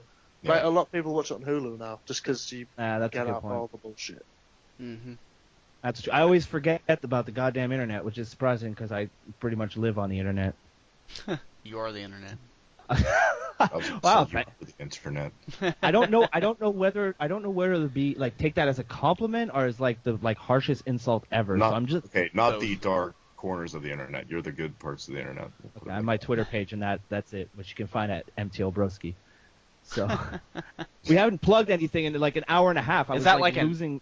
Is that like an @ sign or like a? Is that Of course, it's an @ sign. You're No, just okay. right at. at? Just right It's at MT. Just go onto your internet machine, type in @MTL Broski into it, and I'll pop up. That's how it Oh works. my god. I've just read this. Somebody asked why was Cena Taker cancelled, and Meltzer answered, they felt the current plans were more beneficial long term in reference to Roman Reigns. I'm not even gonna. Have you Yeah. guys heard the current plans with Cena as far as WrestleMania? Yeah. The tag yeah. match. The tag match. Can't wait. Big match John And Big- The Miz. Five-star And 5-star Nikki. Yes. Well, Yes. have you heard the rumor of why they're doing the tag match? Yeah, because Nikki Bella might retire. Yeah. And they She's want to done, do bro. and they want to do a possible John Cena proposal after the match. Kill me. Fucking kill me. Yeah. Kill me now. Kill me now. Yeah. Bring out New Jack. But we'll leave that for Just SmackDown. chair shot the whole wedding. Fuck He comes out with his cart full of weapons. Fucking yeah. Or the hear Undertaker that. and Jake the Snake show up, and there's like a cobra in a box, and it'll be fantastic. Everybody needs us again, like last week. WWE needs us to book their show for them. Yeah. We're doing it for peanuts here. Pay us the big money, and you'll get the big ideas. Sami Zayn would be your new Daniel Bryan, and Jake the Snake would be a top heel again. And apparently. Kevin Owens would never lose the title, and he would be booked as a fucking god. There we go. All right. That's how you make some money. All right. All right. So up next. Oh, sorry. What's that, Travis? Oh, I said calm down, Dusty Rhodes, with your dusty booking. It's enough out of you. Someone kick him out of the Skype call. Up Get him out of next, the we scat call, baby. Get him out of the Yeah, scat call. Get him out right now, if you will. I'm totally. I'll take the blame for messing up the flow of your show this week, but it's been fun. Normally it's me. So This is It's been the fun to flow of the fuck up show. your show. I need a heat magnet for this week. Robbie's flying under the radar, but now that he's mentioned it, I'm fucking watching you. I'm staring at your Skype icon right now, and there's almost hate in my eyes for you. You know, thin ice. You're on thin ice. Understood. I have to berate Robbie at least once a show, or else I don't feel good about the show. Yeah, Yeah. it's been going a while. Oh, you're talking about Robbie. I thought you were talking about me. So cool. Oh, no, I was talking about Robbie. I would never talk to our guests like that. Robbie's here every week. I can abuse. Well, then obviously you're not on my podcast because Jesus Christ. Oh, I've been on your podcast. Ugh. It's a good time. Elliot got chewed out on one of the episodes once. I defended him though, like a good brother. Elliot, come back, WrestleMania. Ben, you two, deal with it. All right, Yeah, we're I gonna move like on. that. Who's that?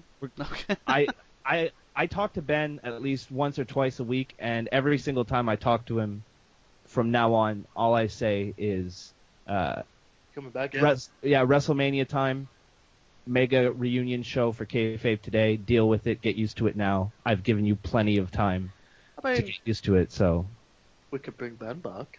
we got to bring Ben and Elliot back. Boom, at the same time. Yeah, I'd like Ben back. We'll talk about this behind the scenes. Nobody needs to know our plans. We're giving away our finish here. Pull him back the curtain. Yeah. Shit. Right. Hey, Cole Cabana, how you doing? Right. All right, so up next we had Cesaro, Sheamus, and Bayley versus Charlotte and the club. Fuck, I don't care. I don't like. I gotta be honest with you guys here. I didn't watch SmackDown because I was so fucking fed up of Raw, and I was fed up of WWE this week. But I don't even remember.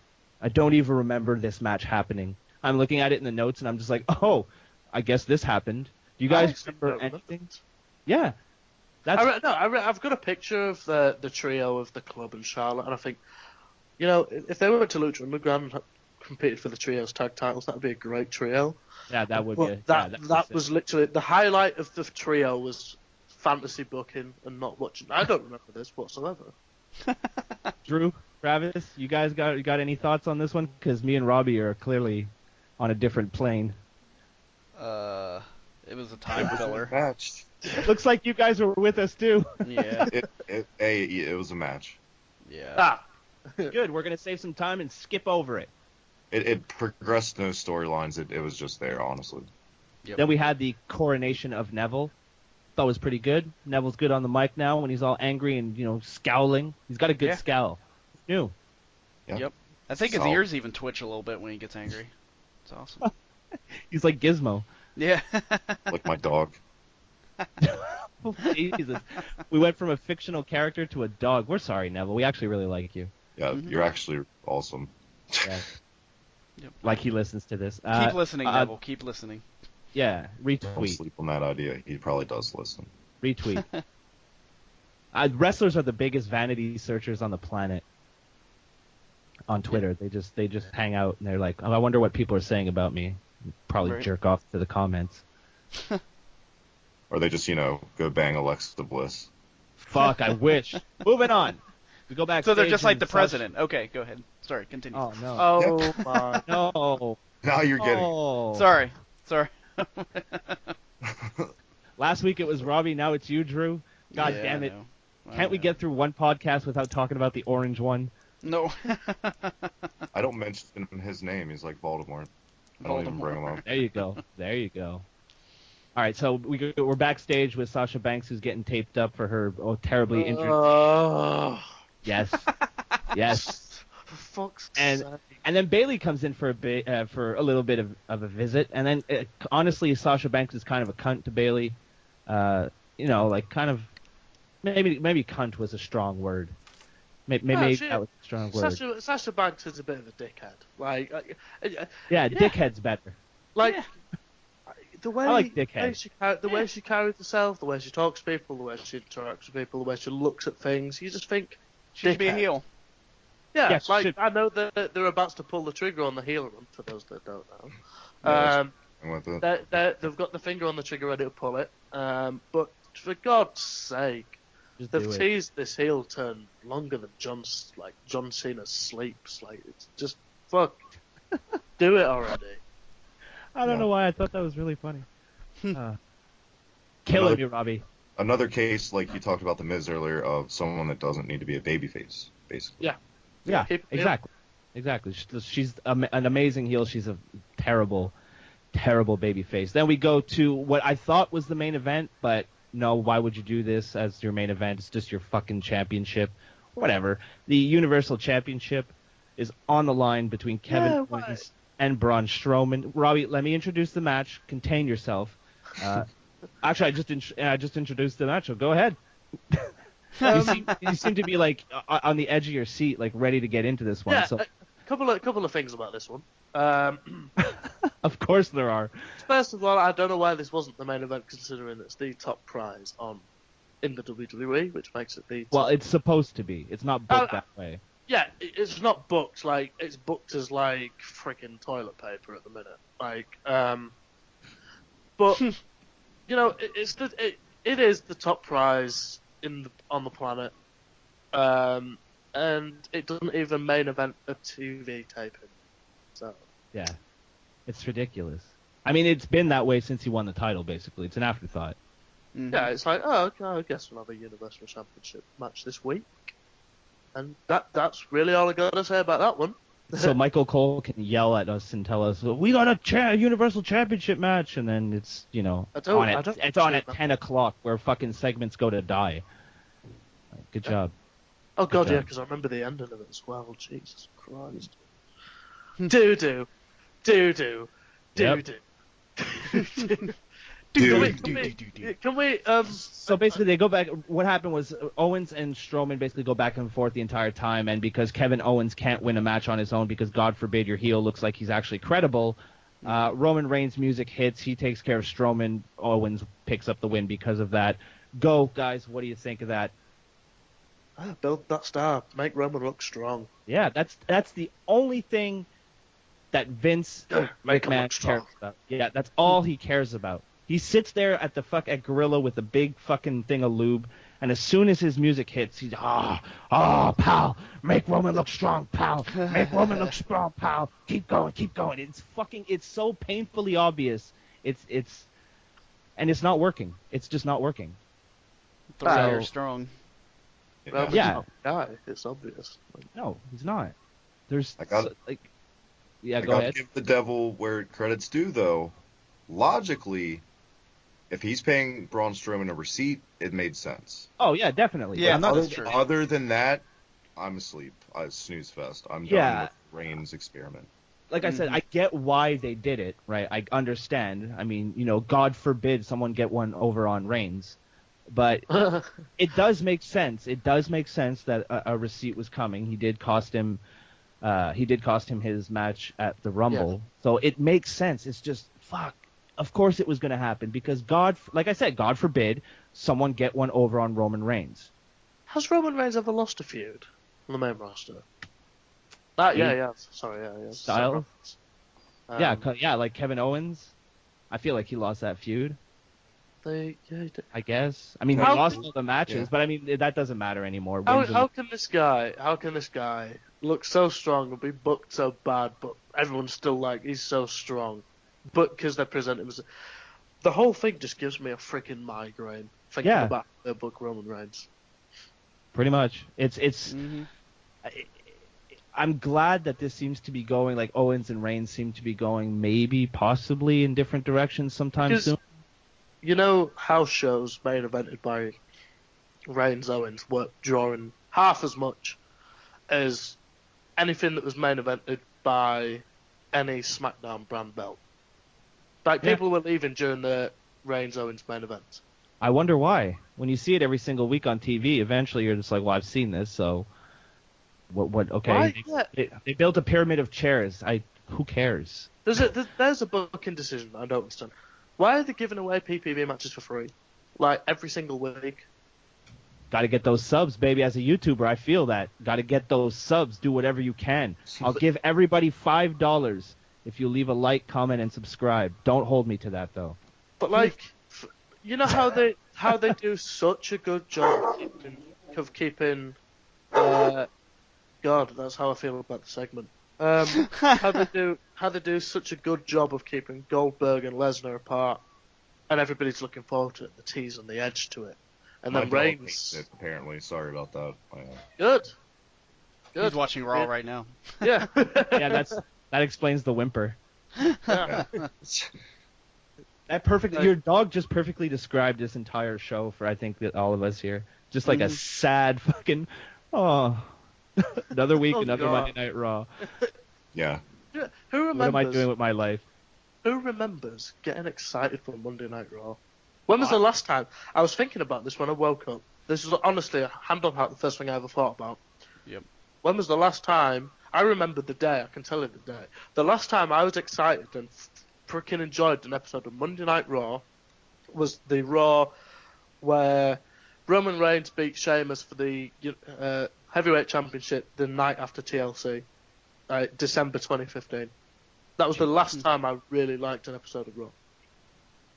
I like the Raw, the first one after the draft, but that was. I was going to say the same thing. That was Yeah. the last Raw. That was probably the last one that I was it, really though. enjoyed too. Yeah. Yeah. Look how But long ago it was. But before that, I don't really remember. Yeah, too long. I mean, when I was in high school, I can remember running home from school. So because I finished at 4:00, but it started at 4:00. So I usually missed the opening promo, but it's WWE, so they recap that like as soon as I got home. I remember running Here's what you home missed. like a kid. Yeah, exactly. Here you go, Eric. You're home from school. Did you learn anything? Of course I didn't. That's why I became a YouTuber. People hate on like the mid '90s, but legit, even in the dark days, I would be excited for Raw. Like when Bret Hart wrestled the 1-2-3 Kid, I was so excited for that all week. Yeah. School, What a great match. I don't think I was even born. Yeah, probably not.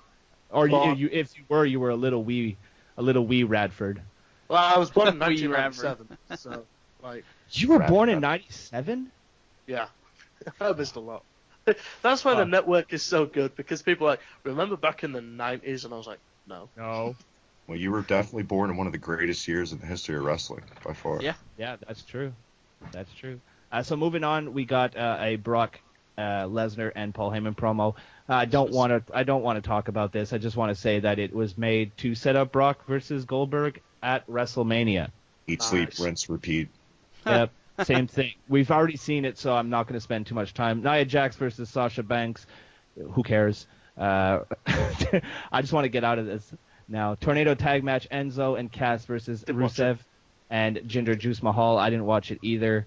And then finally Triple H arrived, and this is finally where the show actually got interesting. And little did we know at the time, but it made the future of the WWE and the Raw brand very, very interesting. We had a Triple H 24 hours. Yeah. Don't give him credit booking wise for that though. I'm not doing that at all. Although I do have to say, I remember tweeting, I hope that they give Joe credit for injuring Rollins, because that way he's instantly the most hated guy in that company, and that's exactly what they did. If you saw on Twitter, Yeah, do you remember how Owen Hart? Well, the Owen 316. I just broke your net. Fucking greatest Exactly of all what time. they're gonna It's do with this. so savage, but that's the perfect way, man. Can you imagine? Because if they're gonna build Joe the way they should build Joe, as this mean motherfucker who will beat the shit out of you because you looked at him wrong, this is a great way to start. And we'll get back to Joe, but this is basically Triple H calling out Rollins coming out, and we thought we were gonna see finally a little physicality between Rollins and Triple H, but from out of nowhere we got Samoa Joe making his Raw debut, and he beat the shit out of Rollins, didn't he? I've just remembered, right? Imagine fucking debuting on Raw for a fight, fucking wrist tape on.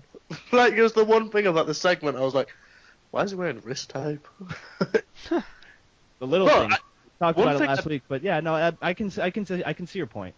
One thing What's I did notice was that Samoa Joe's looks a little more in shape than he used to. He looked good. He looked Yeah. pretty damn good. Mm-hmm. He laid it in on Rollins, like he beat the God, he did. shit out of him.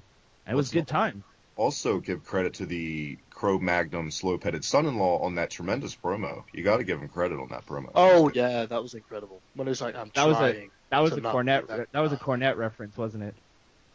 It was like a hybrid, like Hybrid, me right. if Fournette had a baby, verbally. I like it. I like it. Yeah. Sorry. Go on, Robbie. No, just going back over the promo was unreal. Like when he's like, I'm trying not to be that guy, but fuck it, I'm gonna kick your ass anyway and bury Yeah. no, but like Bury you. there was Shut it up. was a real good promo. Yeah. A real Yeah. good promo. He did I the like one thing that 85% of the roster doesn't know how to do. Tell a fucking story when you cut a promo, and he did. Yeah. Mm-hmm. Took you on a ride. And it was That's like it was easy to follow. It was to the point. He had some emotion behind his words. I mean, it was a great way to end the show. You know what I've realised? A lot of talent's ability to cut promos died with Dusty Rhodes. Yeah. Like, ever since Dusty Rhodes passed away, it's like NXT talent and NXT call-ups have forgotten how to cut a good promo. You can start to see his impact of him not. You can start to see the impact of him not being there. I could see that. I could see an argument being made. It's a strong correlation. Yeah. Who is the new head promo coach, though? Hopefully it's not Norman Smiley, I would hope. Everybody will just be doing the wiggle. I always. Did they ever go public with that? Like, who took over for Dusty? I don't think they did.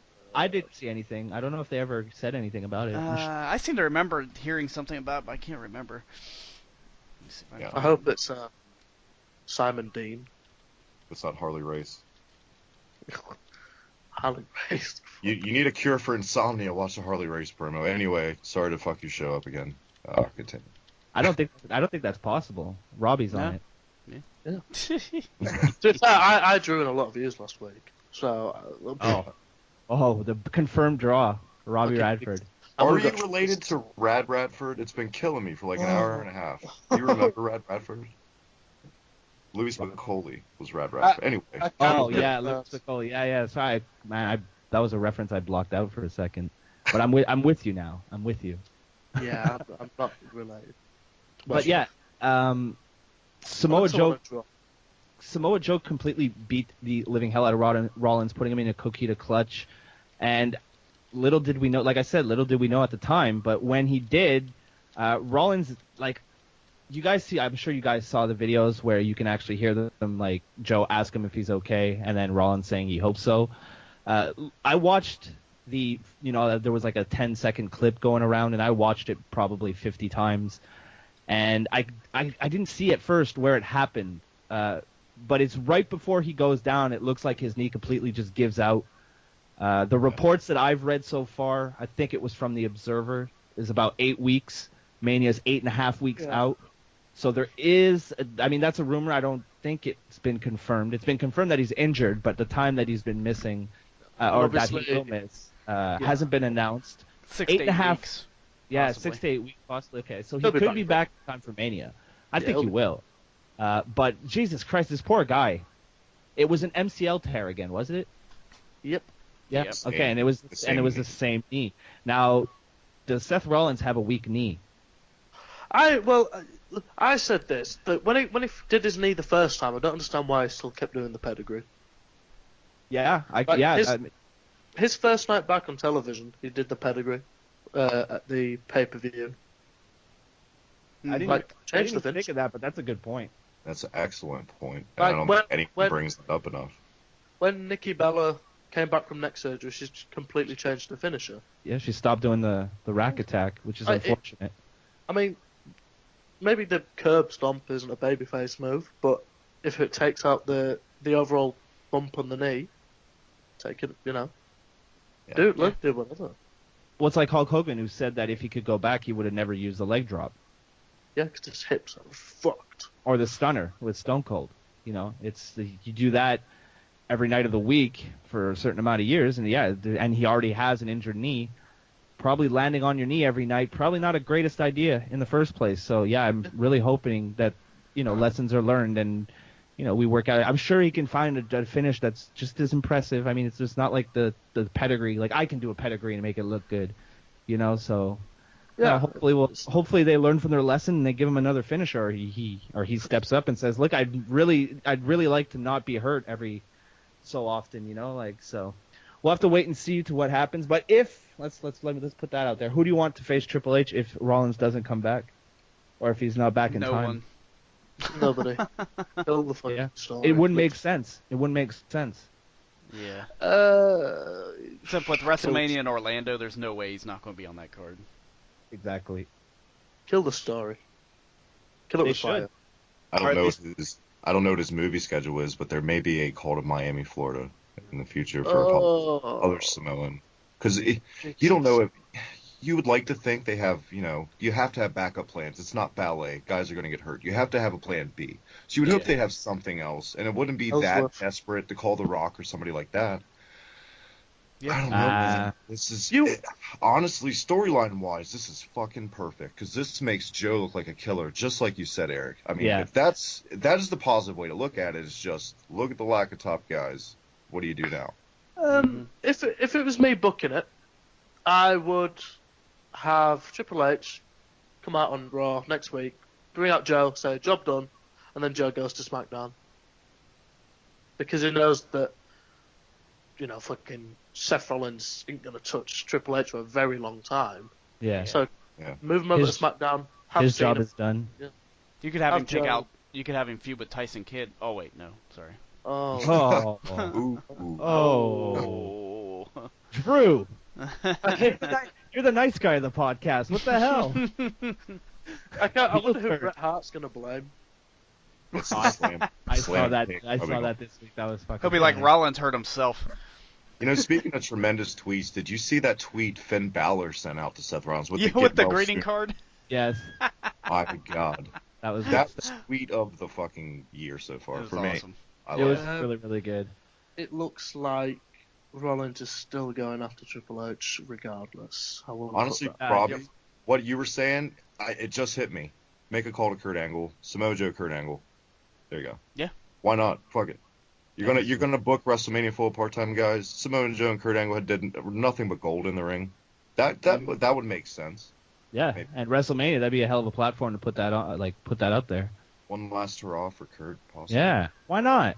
Why not? I love Kurt, milk drinking son of a bitch. That's true. All right, so we're gonna move on to SmackDown because this is gonna be a longer show than last week.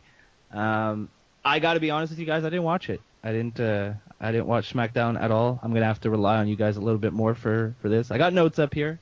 I got stuff to look at. Let me look at my SmackDown notes. I'll tell you the show overall, just to give it a quick. I mean, it was okay up until but then I thought the main event was fantastic. Well, yeah. Let me. Is there anything that Drew that you feel we should cover? Yeah. If anything, I mean, think there's a fair bit to cover actually. Yeah. All right, so we'll go through it then. Okay, let me just look at the results. Shout out Jesus Christ. Shout out to Isla Doom, who wrestled Carmella, by the way, indie star. Yeah, it's pretty good, dude. I'm a big Isla Doom fan. Okay, so SmackDown is continuing this freaking brilliant angle with the Wyatts. So basically, what happened was Cena cut a promo, and I think it was apologizing to Styles, saying I underestimated you and blah blah blah. He called him an elite star. That's it. And then he was like, and then he started talking about Orton. No, he set an open challenge, teasing the whole, if you want some, come get some. Orton came out, so did Bray. They're about to do a 2-on-1 ambush. Luke Harper made the save, and they had a freaking incredible tag match. Storyline-wise, it was a great tag match. Luke Harper Bray Wyatt and Orton beat Cena and Harper. This was the one thing from SmackDown that I watched. I thought it was a great match. Yeah, real good stuff. I would say if you want to skip through it, that and the Ambrose Styles main event is about it. If you want it, that's really about it. That's really the two big points. Yeah. Well, what about the alphas challenging basically the entire locker room? Well, they issue an open challenge. The entire locker room kind of accepts the. This was crying out for the revival. Like I know, I admit that a lot of people work themselves into a shoot over. Oh, bring out the revival. But if you wanted a point to really, really, really, really make the SmackDown scene even better, the revival should really be just about ready to move up to the roster. Yeah, but they have to be careful, though. They have to be careful because what other tag teams are there really in NXT besides TM61, the Authors of Pain, and DIY? There aren't. I know they've got Sabatelli and Riddick Moss because you've got to have people eat the pin. Why don't people's tag teams move back down to NXT? A lot need to. ASAP. Yeah. I was thinking about. I don't see why they don't break up Breezango, to be honest. Because they hate Tyler Breeze, apparently. They hate that. If they need mid-carders, Tyler Breeze would have made a great mid-card guy. Yeah, but they already have Dolph Ziggler, who's bigger than him. That's true. Yeah. So he was doomed from. Unfortunately, he was doomed from the start. They already got a guy with a very similar look, and if you remember, Ziggler had he wasn't that pretty boy as much, but he did often make references to his looks. He was that his looks weren't his old gimmick. His gimmick was the show off, but being part of being a show off, is being really conceited, and you think you're the best looking guy in the building. So they already had that in Dolph Ziggler, and it's Tyler unfortunate. He's in the wrong promotion. He needs to go to Ring of Honor, New Japan, see what works for him somewhere else, and then come back. Yeah. Yeah. The tag division on SmackDown, I think, is far too. The fucking vaudevillains, send them back down. They don't even get any TV time, and when they do, they're getting jobbed out straight away. Send them back down. I don't ever see them going anywhere, honestly. No, I don't either. But I guess they need house show guys, house show fillers. Yeah, they need they need people to lose. That's why they should be renamed the Vaude Fillers. Hi-yo! I love it. I like it. Elimination Chamber wise, the 6 has been. The 6 has been announced. Is it a chamber match?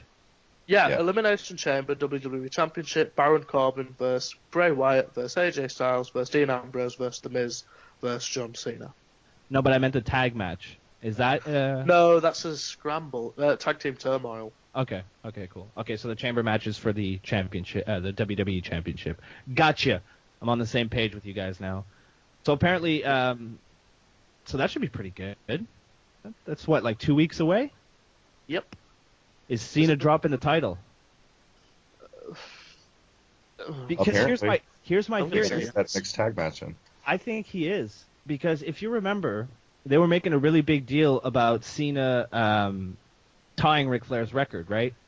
Mm-hmm. But as the match came closer to happen, they barely even mentioned it, and they barely even mentioned it when he actually did it at the Rumble. They didn't really make that big of a deal out of it. And my theory is because he's a 2-week champion who's going to lose it at the Elimination Chamber.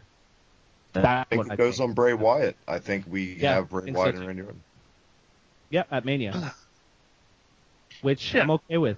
Honestly, I thought, if you last year you would have told me that's your WrestleMania main event or not main event, but one of your WrestleMania matches for next year, I probably wouldn't have been too happy. But I really like this Randy Orton Wyatt family storyline that's been going on for quite some time now. It's a nice slow burn. We don't see that enough anymore. So Eric Rowan free, thank God. Yeah, yeah, I agree. Yeah, they're gonna throw him in at some point. I think you will see him by Mania's end. Rowan is he's back. He's good to go. He's not injured anymore. So yeah, they're building him as a psycho. They had him really cut a really weird and unnerving vignette that is well worth checking out. It's on the YouTube account, WWE's YouTube account. This guy, they're packaging him into a complete psychopath. So it'd be kind of interesting to see him return. This fucking vignette is generally probably the creepiest vignette I've watched in a good few years. Wasn't he painting a mask or something, or there was a little thing?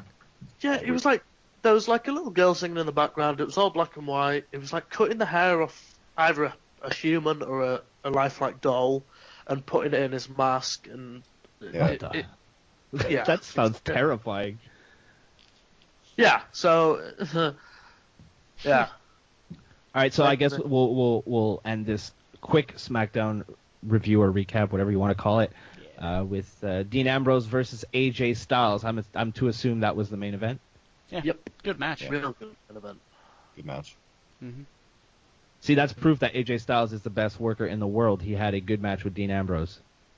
He's had quite a few good matches with Ambrose, to be fair. I don't go a week without throwing some shade on Dean Ambrose. It's ridiculous at this point, man. You know, I gave a lot of passes to Ambrose with the silly rebound on the rope stuff and all that. At TLC though, it was the straw that broke the back. And when I saw him in that ladder match, and they zoomed in on Ambrose, and he's just like chilling, smiling. You just went through all these I've had enough. Whatever. I feel you though. I know what you mean. He's not. They do it all the time where they zoom in on him after he's taken a crazy bump or something, and he's just chilling, like he's on the side of his pool. Yeah. Just having a little lie down. That's all. No worries, boys. Just having a little lie down. Got a little winded there. Have a little lie down. Fuck me. Like, sell. You just fucking fell off a ladder through 14 tables, and you look like you're having a cocktail on the side of a beach in Mexico. That's like, what happens when you sign guys from CZW, and I don't know. Throwing shade on CZ Dub. Well, why not? Yeah, fair enough. I don't know. I kind of want to go see a wrestling show in like a field in back of a barn. That looks like fun. With juggalos. Well, that just ruined that. There you go. So who picked up the win for this match? It was it a disqualification? Styles picked it up. He hit Ambrose with the Styles Clash. Yeah, Ambrose got distracted by Miz or Maurice. Yeah. Oh no, what happened? Corbin. Yeah, Corbin. They were on and commentary, Corbin too. right? Yeah. Corbin and the Miz brawled at ringside. Ambrose watched. Yep. Styles took advantage of it. They were both on commentary, and Corbin was pretty quiet and wasn't really keeping up with him, and Miz just kept talking and talking and talking, and finally Corbin just got up and walked over and hit him. The Miz like bodied him on like commentary so many times. Yeah, it was awesome. I might have to go back and I love Miz on commentary, especially when he gets going. I mean, we've all seen what he can do when he has a live mic in his hand, so yeah. I'm sure it's good stuff. And just to see Corbin just get up and he's like, all right, and just walks over and just decks him. which you know what is probably how it would go down. Yeah. To be honest, Corbin doesn't look like a guy who's going to sit there and have an intellectual discussion with you. No, because they started getting into. It got a little off there where they were talking like Corbin tried to bring up like being a tough like NFL or player or whatever, and then Miz just berated him for that, and then it just got. That sounds good. That sounds like it's classic stuff by the Miz. Always a good time when he's on my TV screen. Yeah. Well, boys, it looks like we went through this week's show. You guys up for answering a question or two? Yeah. Yeah. Sounds good. All right. This one is really interesting, sent by Kenton to kind of counter his Walter White versus Vince McMahon question from earlier. Is Shawn Michaels the only wrestler to ever retire by his own choice and before he started to decline and then stay retired? So kind of retiring in your prime and then never coming back to kind of tarnish that legacy. You guys think of anybody else? Steve Austin? Yeah? He was kind of forced to, wasn't he? Yeah. Injury-wise? Yeah, but it wasn't really his choice. I think if he had a choice, he would have gone on a bit longer. He stayed retired, though. He did. I think Austin's a fair enough answer, though. Mm-hmm. I think after he broke his neck, I think he knew he was on borrowed time. So I think it might have been a little bit easier for him to take than say a guy who had never been injured, who was just, retiring because it's his time, I know Daniel Bryan, I was forced to do so. Totally.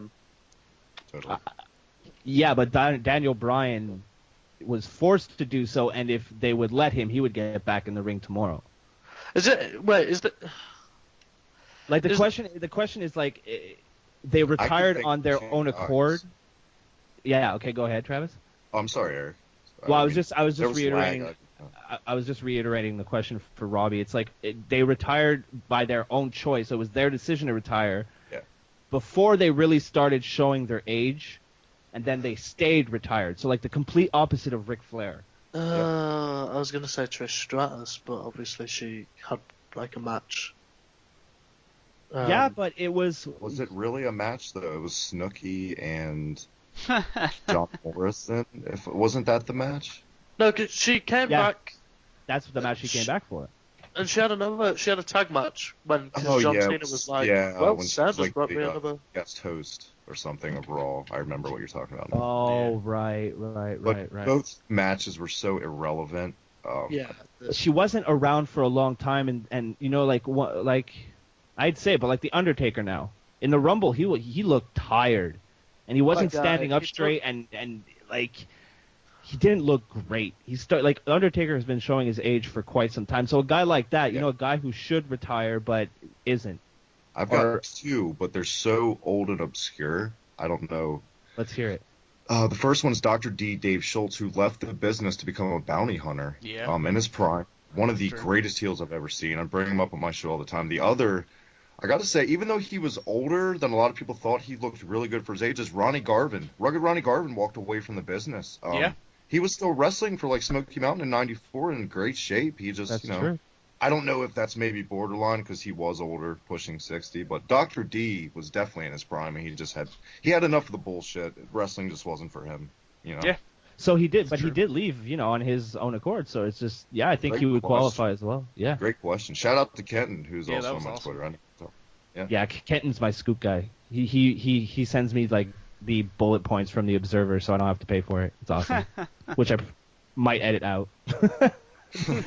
Okay, we're gonna do one more because this one I thought was really interesting too. Now, all right, would you rather be on the receiving end of a chair shot, a power bomb, or the crippler crossface? So let's say you're in the ring, you got one spot to do, you got to pick those three spots. Which one are you gonna do? Well, I've taken a power bomb, and it's not great. But I don't know. How hard are we talking about? A real stiff one?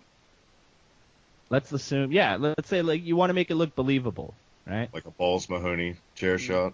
Like not trying to kill you, but we're trying to make it look real. I'd say the chair shot because I think a chair could only hurt so bad. I think Crossface Is it keeps an going. unprotected chair shot? I would say anything, and this is maybe a little classless, but you brought up a Chris Benoit reference. Yeah. So anything other than a crippler crossface because I'll live. Sorry. Good answer. Good answer. Hold on. I know that Josh Crane has sent me a message with a question on it. Okay, I got, while you look for I don't that. want to take any of those things, none of them. So I'll just be, like a commentator or something. There you go. All right, I'll bring. While Robbie's looking for his question, I got one more. Should Mickie James get a title run? Yes, I think Absolutely. so. Yeah. I think she definitely should. And It'd for no work other well in the reason than I storyline. think she's so hot. But it's a new title. It needs credibility. Yeah. It needs a veteran to hold for a little while. I mean, don't get me wrong. Alexa Bliss, I feel, has been doing a great job. Mm-hmm. But like you said, Travis, put it on a veteran. Give her a nice little run. 6 to 9 months. Have some upcoming babyface take it off her. Yeah. There you go. Stars are born.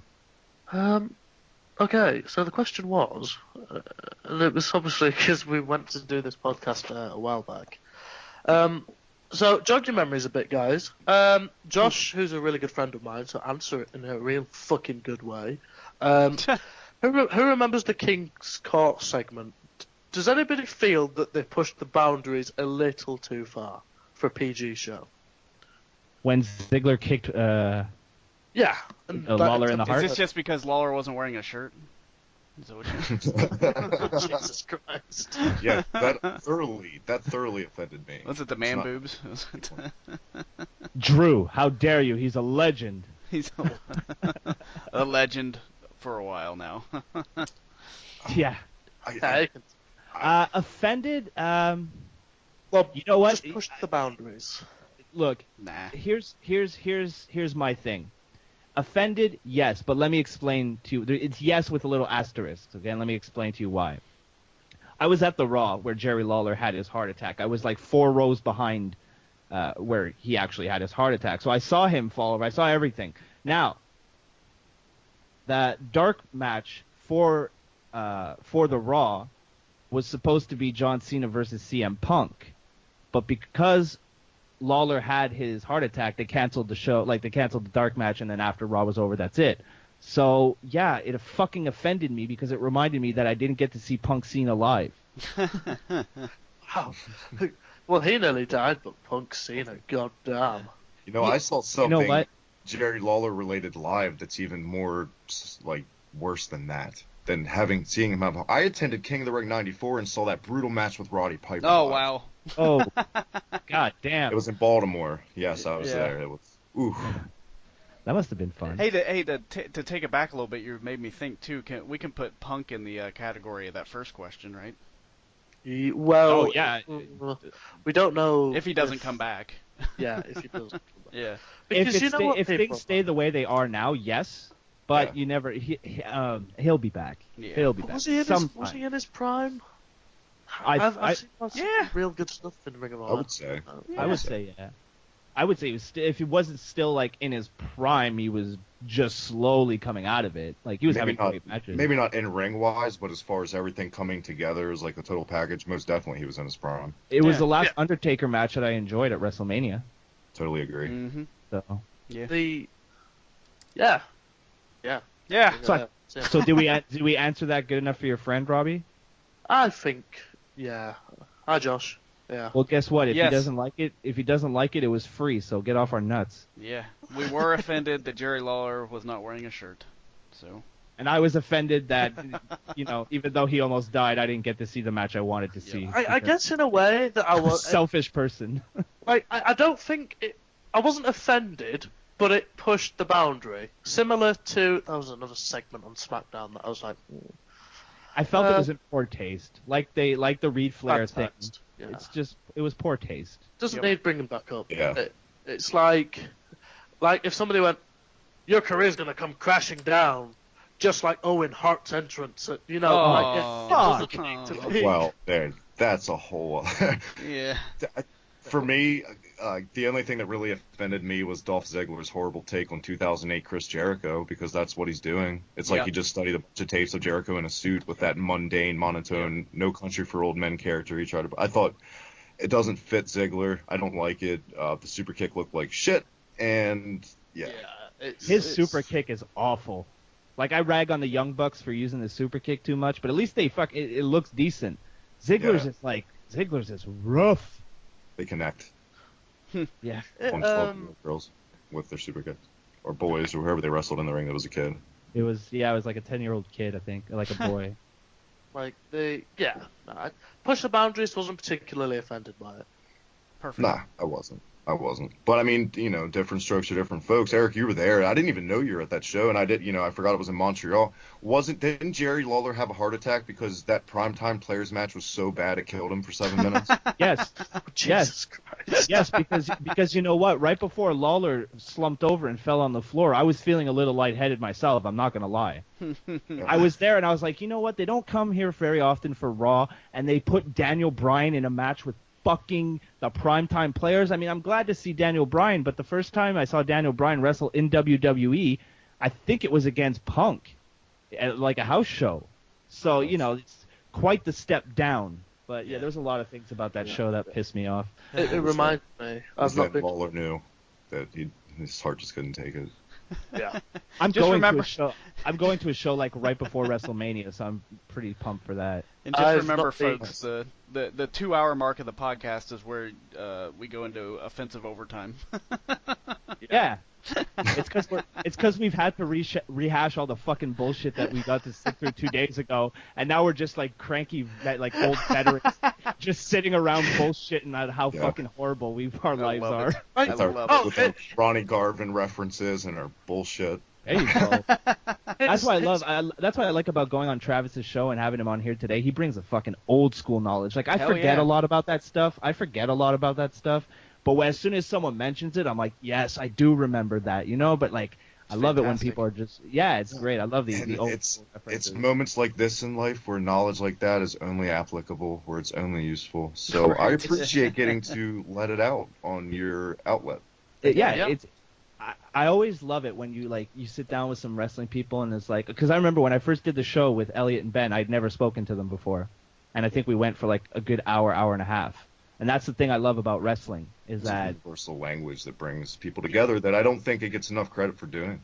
No, it really doesn't. And you sit down and you're like, so what are you into? I was just watching Raw. You're a wrestling fan? Yeah, I'm a wrestling fan. There you go. Now you got like fucking months and months and months of conversation with that person.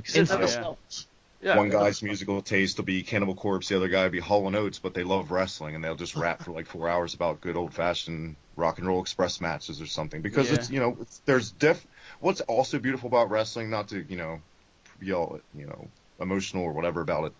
No, we always get a little emotional at the end of our shows. Let it out. Yeah. If you have to have a good cry, Travis, we're your shoulder to cry on. Emotional wasn't the right word. My kids just it's still real to me, damn it. Yeah, I'm trying to listen to what my kids are doing before I run up here, and I'm just swarmed. And it's beautiful because everybody likes something different, and it's like a great melting pot. When a bunch of like four heads right here got together, and there's all something we hold dear about wrestling, a memory. Yeah. Yeah. Exactly. And me, like myself, Drew, and Travis, we're pretty much around the same age, but Robbie comes at it from a totally different perspective, which I feel like adds something to the conversation as well. Exactly. Because we've had a lot more time than he has to become fucking bitter old fucks, who've seen everything already and remember the old days when quote unquote it was better.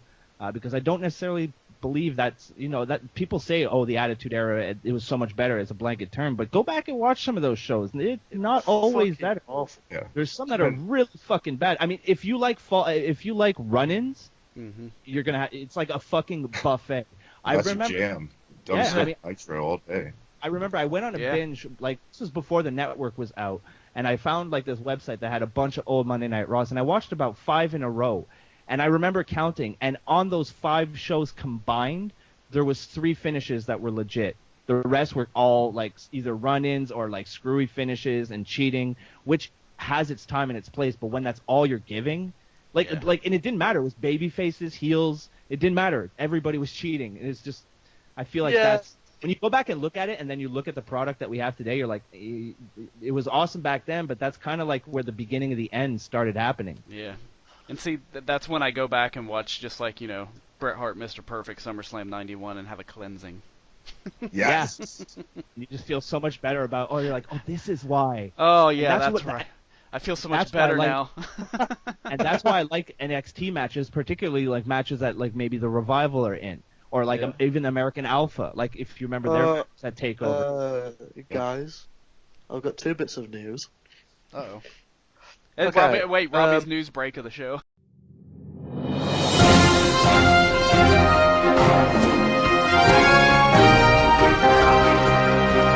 And now Robbie Rapper with your breaking news. Oh, Robbie, that's your cue. Good news. Yeah, no. Solid news. So, solid news. The Observer. Brock is to win the Universal title off Goldberg at Mania and then drop it to another star at SummerSlam. Roman Reigns. That's okay. Roman Reigns. Fucking second of all. Yeah, just say it. Okay, Robbie, just call it like it is. Brock's going to win the title at Mania to lose it to Roman Reigns at SummerSlam. Just say it the way it is. They could have him drop it to Balor at SummerSlam, I guess, but... Finn Balor, Brock Lesnar. That'd be alright. How about that? No, that's not going to work. And then somebody asked Meltzer, do you think the Roman hard push is going to continue after Finn gets back? And Meltzer just put, it will never end. That's tremendous. That is the perfect answer. And I think on that note, we've just got to end on that note. That was perfect. Yeah. I've got Tuna Meltzer comes. Oh, you got another scoop? No, I've got one more question. Okay. All right, let's do it. Good brother Sean asked me this. Hi, good brother Sean. When or if will they start listening to the fans? They have before. They have already. I just think they have. Wait, go ahead. No, just like from here on out, do you think they'll listen to the fans? I think they listen to Roman Reigns fans all day long. What are you talking about? Yeah. No, I don't. See, it's hard to say. That's a loaded question. They typically they don't. But if the right guy at the right time shows up and the fans get behind him, like they did Daniel Bryan, like they did Stone Cold Steve Austin, then they will. If people are loud enough, if people are like, I hated that they called it this, but if people like hijack the show, which I don't encourage, but it works. And you know that just from what we were talking about earlier is proof. Like we said the last time Raw was good was that episode right after the draft. Like that was because for that episode they decided to listen to the fans, and it worked. Yeah. And that was it. And it worked out. Imagine that. I think what one of the problems is that they listen to the fans, but it's like the fans don't, as a whole, don't particularly know what we want. Like, that's a everybody says, everybody says in a way, anybody but Roman, and then WWE might go, okay, but what do you want? And they'll go, anybody but Roman. Okay, what do you want? Just not Roman Reigns. Somebody else gets it and they think, oh, for fuck's sake, we don't want that. Put it back on Reigns. Anybody but Roman. Yeah. So, like, whereas everybody wanted Daniel Bryan, everybody wanted Stone Cold, everybody just doesn't, well, not everybody, but a large majority just don't want Roman Reigns. Do you know they why? Don't give a shit who else. Do you know why they wanted Austin and Daniel Bryan? Because the booking made fucking sense. And I think at the end of the day, people do know what they want. They want their wrestling to make fucking sense. They want it. Yeah, and you're right. Don't get me wrong. I don't remember the name of the guy that asked that question. You should probably rethink that question because there's different types of fans. Because there is no Austin, there isn't a Daniel Bryan, there isn't that guy to bring everyone together. There isn't. Where is he?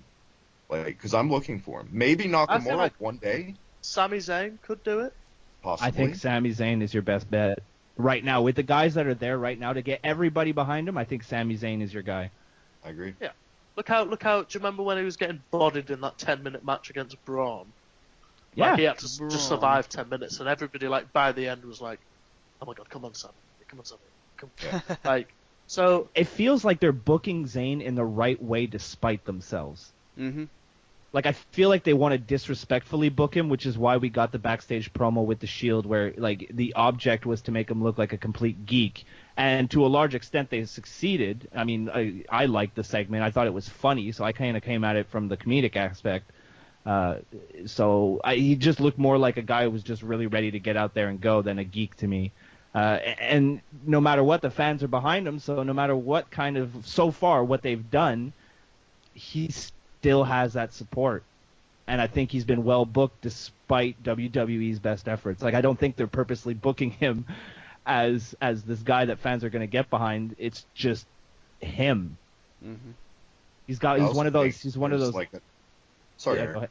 Well, I was just gonna say he's one of those guys that you kind of look at and you're like, yeah, all right, I'll get behind him. Exactly. And I also think there's a bigger tug of war backstage going on between, like, I don't know exactly. See, we don't know exactly events of who's controlling what. We don't know. Yeah. But I think there's a butting of heads as far as NXT guys, how they're treated, and we're not hearing about it. I think there's a lot of shit going on backstage. I think there's a lot of... I would love to... If there's one, like, locker room or backstage setting I'd love to be in, it's fuck the WWE, because I guarantee you the stories you get there would be better than what we get on TV. Oh, my God.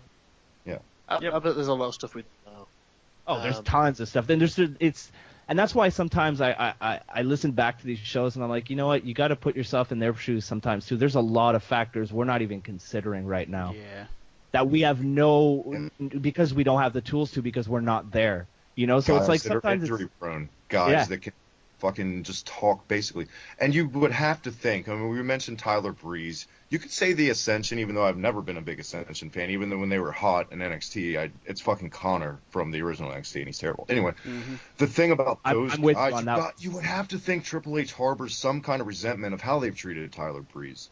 how they've treated the Ascension. He okay, Dad, it's cool. Like, no, he's got to be a little bit bitter about that shit. I would be. I definitely agree with you on that one.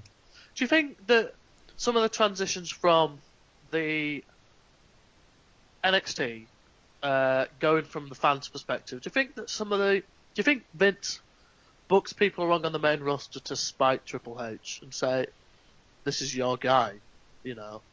Like, Stop trying to think about what I Vince think there's some very strong competition between Vince McMahon and Triple H. I think the reception that NXT got and the hype that it gets and the reception online of their takeover events, people saying it was better than WrestleMania, people chanting at Vince better than Mania.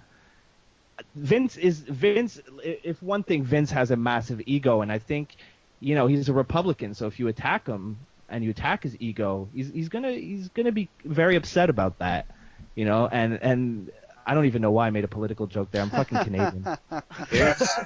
Okay, here's a question before we go off the air here. I want to pose to all three of you guys. A question from me as a fan of your show, because I have listened to your show and I like it a lot. When it come on. Is Vince's internal competition with Triple H's good booking, quote-unquote, quote of NXT, Vince's new Nitro? Like, Vince thrives on competition. So that's what he's replaced Nitro with, making Triple H guys look like shit, outdoing his son-in-law. Is that where we're at in Vince's senile, crazy old head? I think... Let me put it this way. Sorry, Drew. I'm just going to get it because it's really short, so I'll just get this out. I don't know if that's actually the case, but if it was the case, I wouldn't be surprised. Yep.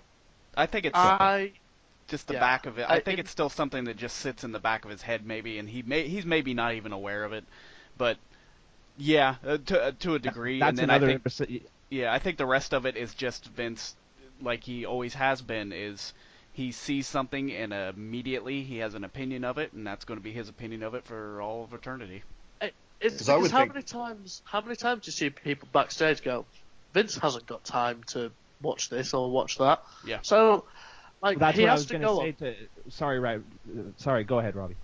He has to go on partly what other people see, and if he watches a 10-minute match of the Ascension and it was a bad match, and that's the first time he sees the Ascension, he's going to go, fuck it, I ain't got time to watch another 20 matches of theirs. Get them out. Whereas Balor was a huge deal, whereas Tyler Breeze wasn't, Apollo Crews wasn't, so I feel like there's competition. He's actually over, unlike Apollo Crews. Yeah, like, I feel like there is competition, and I feel like sometimes Vince may go out of his way to be like, this is the main roster, this is completely different. You've got to sink or swim. And a lot of your guys are currently sinking.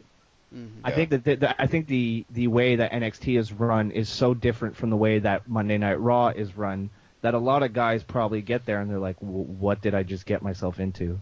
Yeah. And the fact that I even had to ask a question like that logically goes to show how insane Vince McMahon truly is. Because look at any other company. How asinine is this? You're all the same company. Yeah. Why would you not want to help all parts of it? It's pro wrestling. It's fucking ridiculous sometimes, you know. Let me play devil's advocate here for a second because we really got to end this. But maybe, Vince comes from an era where people were out to kill, basically to kill his company. Get him. He's from the Attitude Era. He's from the, the Ted Turners. And even in the territory days when he was scooping up all the territories, just some people he pissed off. So, he's used to these, he's used to being the dominant one. And if he sees people praising NXT over WWE, I think his instinct and his old man instinct and his old school mentality, which you can't fault him for, really. I mean, he's got that mentality. You can't teach old dogs new tricks. You're not on The Apprentice anymore. You're the president, and you're on there. Sorry, that was wrong. Sorry.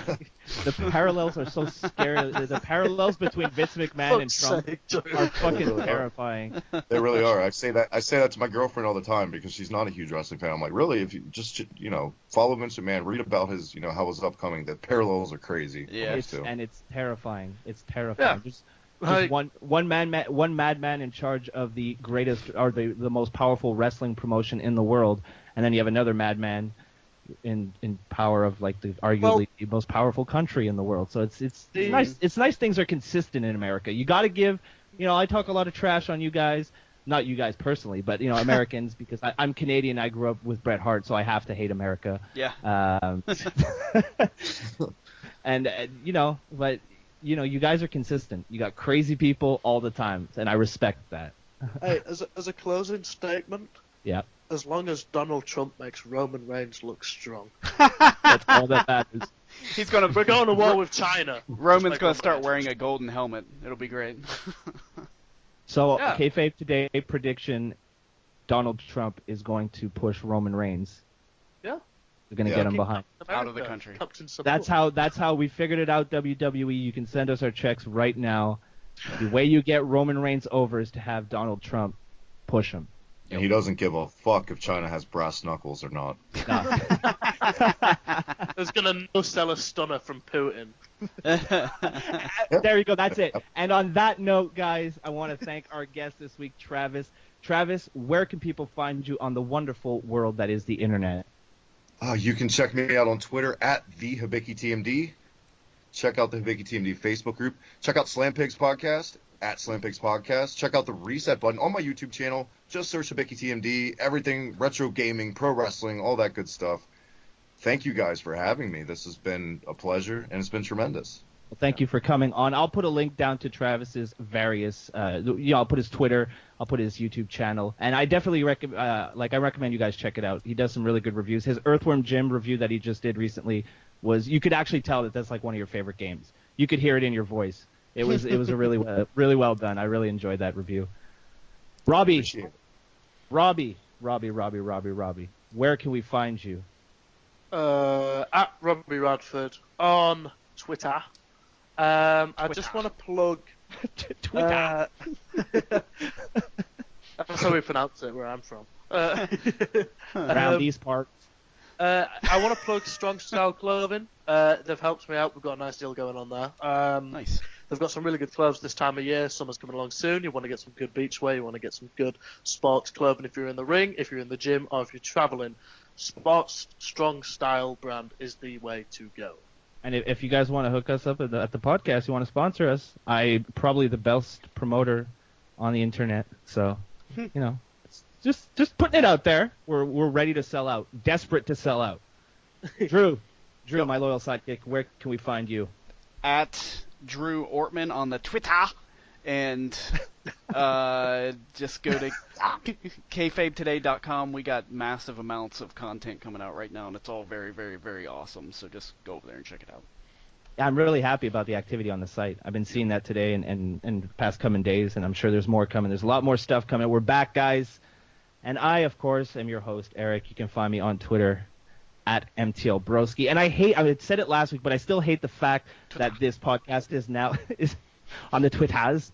I hate the fact that this podcast is now on my YouTube channel, because my favorite part of being on the podcast previously was pimping out my YouTube channel. So what I'm going to say is I put out a Donkey Kong Country video today, and I fucking seriously lost my mind. I've said in a couple Get the titles, rope! Yes! Nice. Get up, Drew Ortman. Brian! Get up!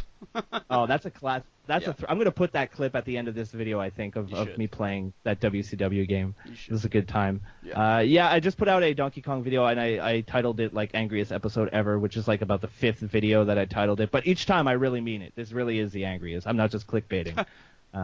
So, yeah, check that out. Leave a comment. And be sure to let us know what you think of this podcast down in that comment box down below. We set out a couple of questions out there. Would love to read your answers. If you have any questions, you can send them to us, and we'll be much better about reading them in the future. We've got a couple good ones this time, so thank you to everybody who asked us a question. And until next week, that was your Week in Graps. If you want more, head over to Travis's channel. And if you want more than that, well, what do you want from me? Fuck. Okay? They're free. And as always, like what you like. Shut the fuck up.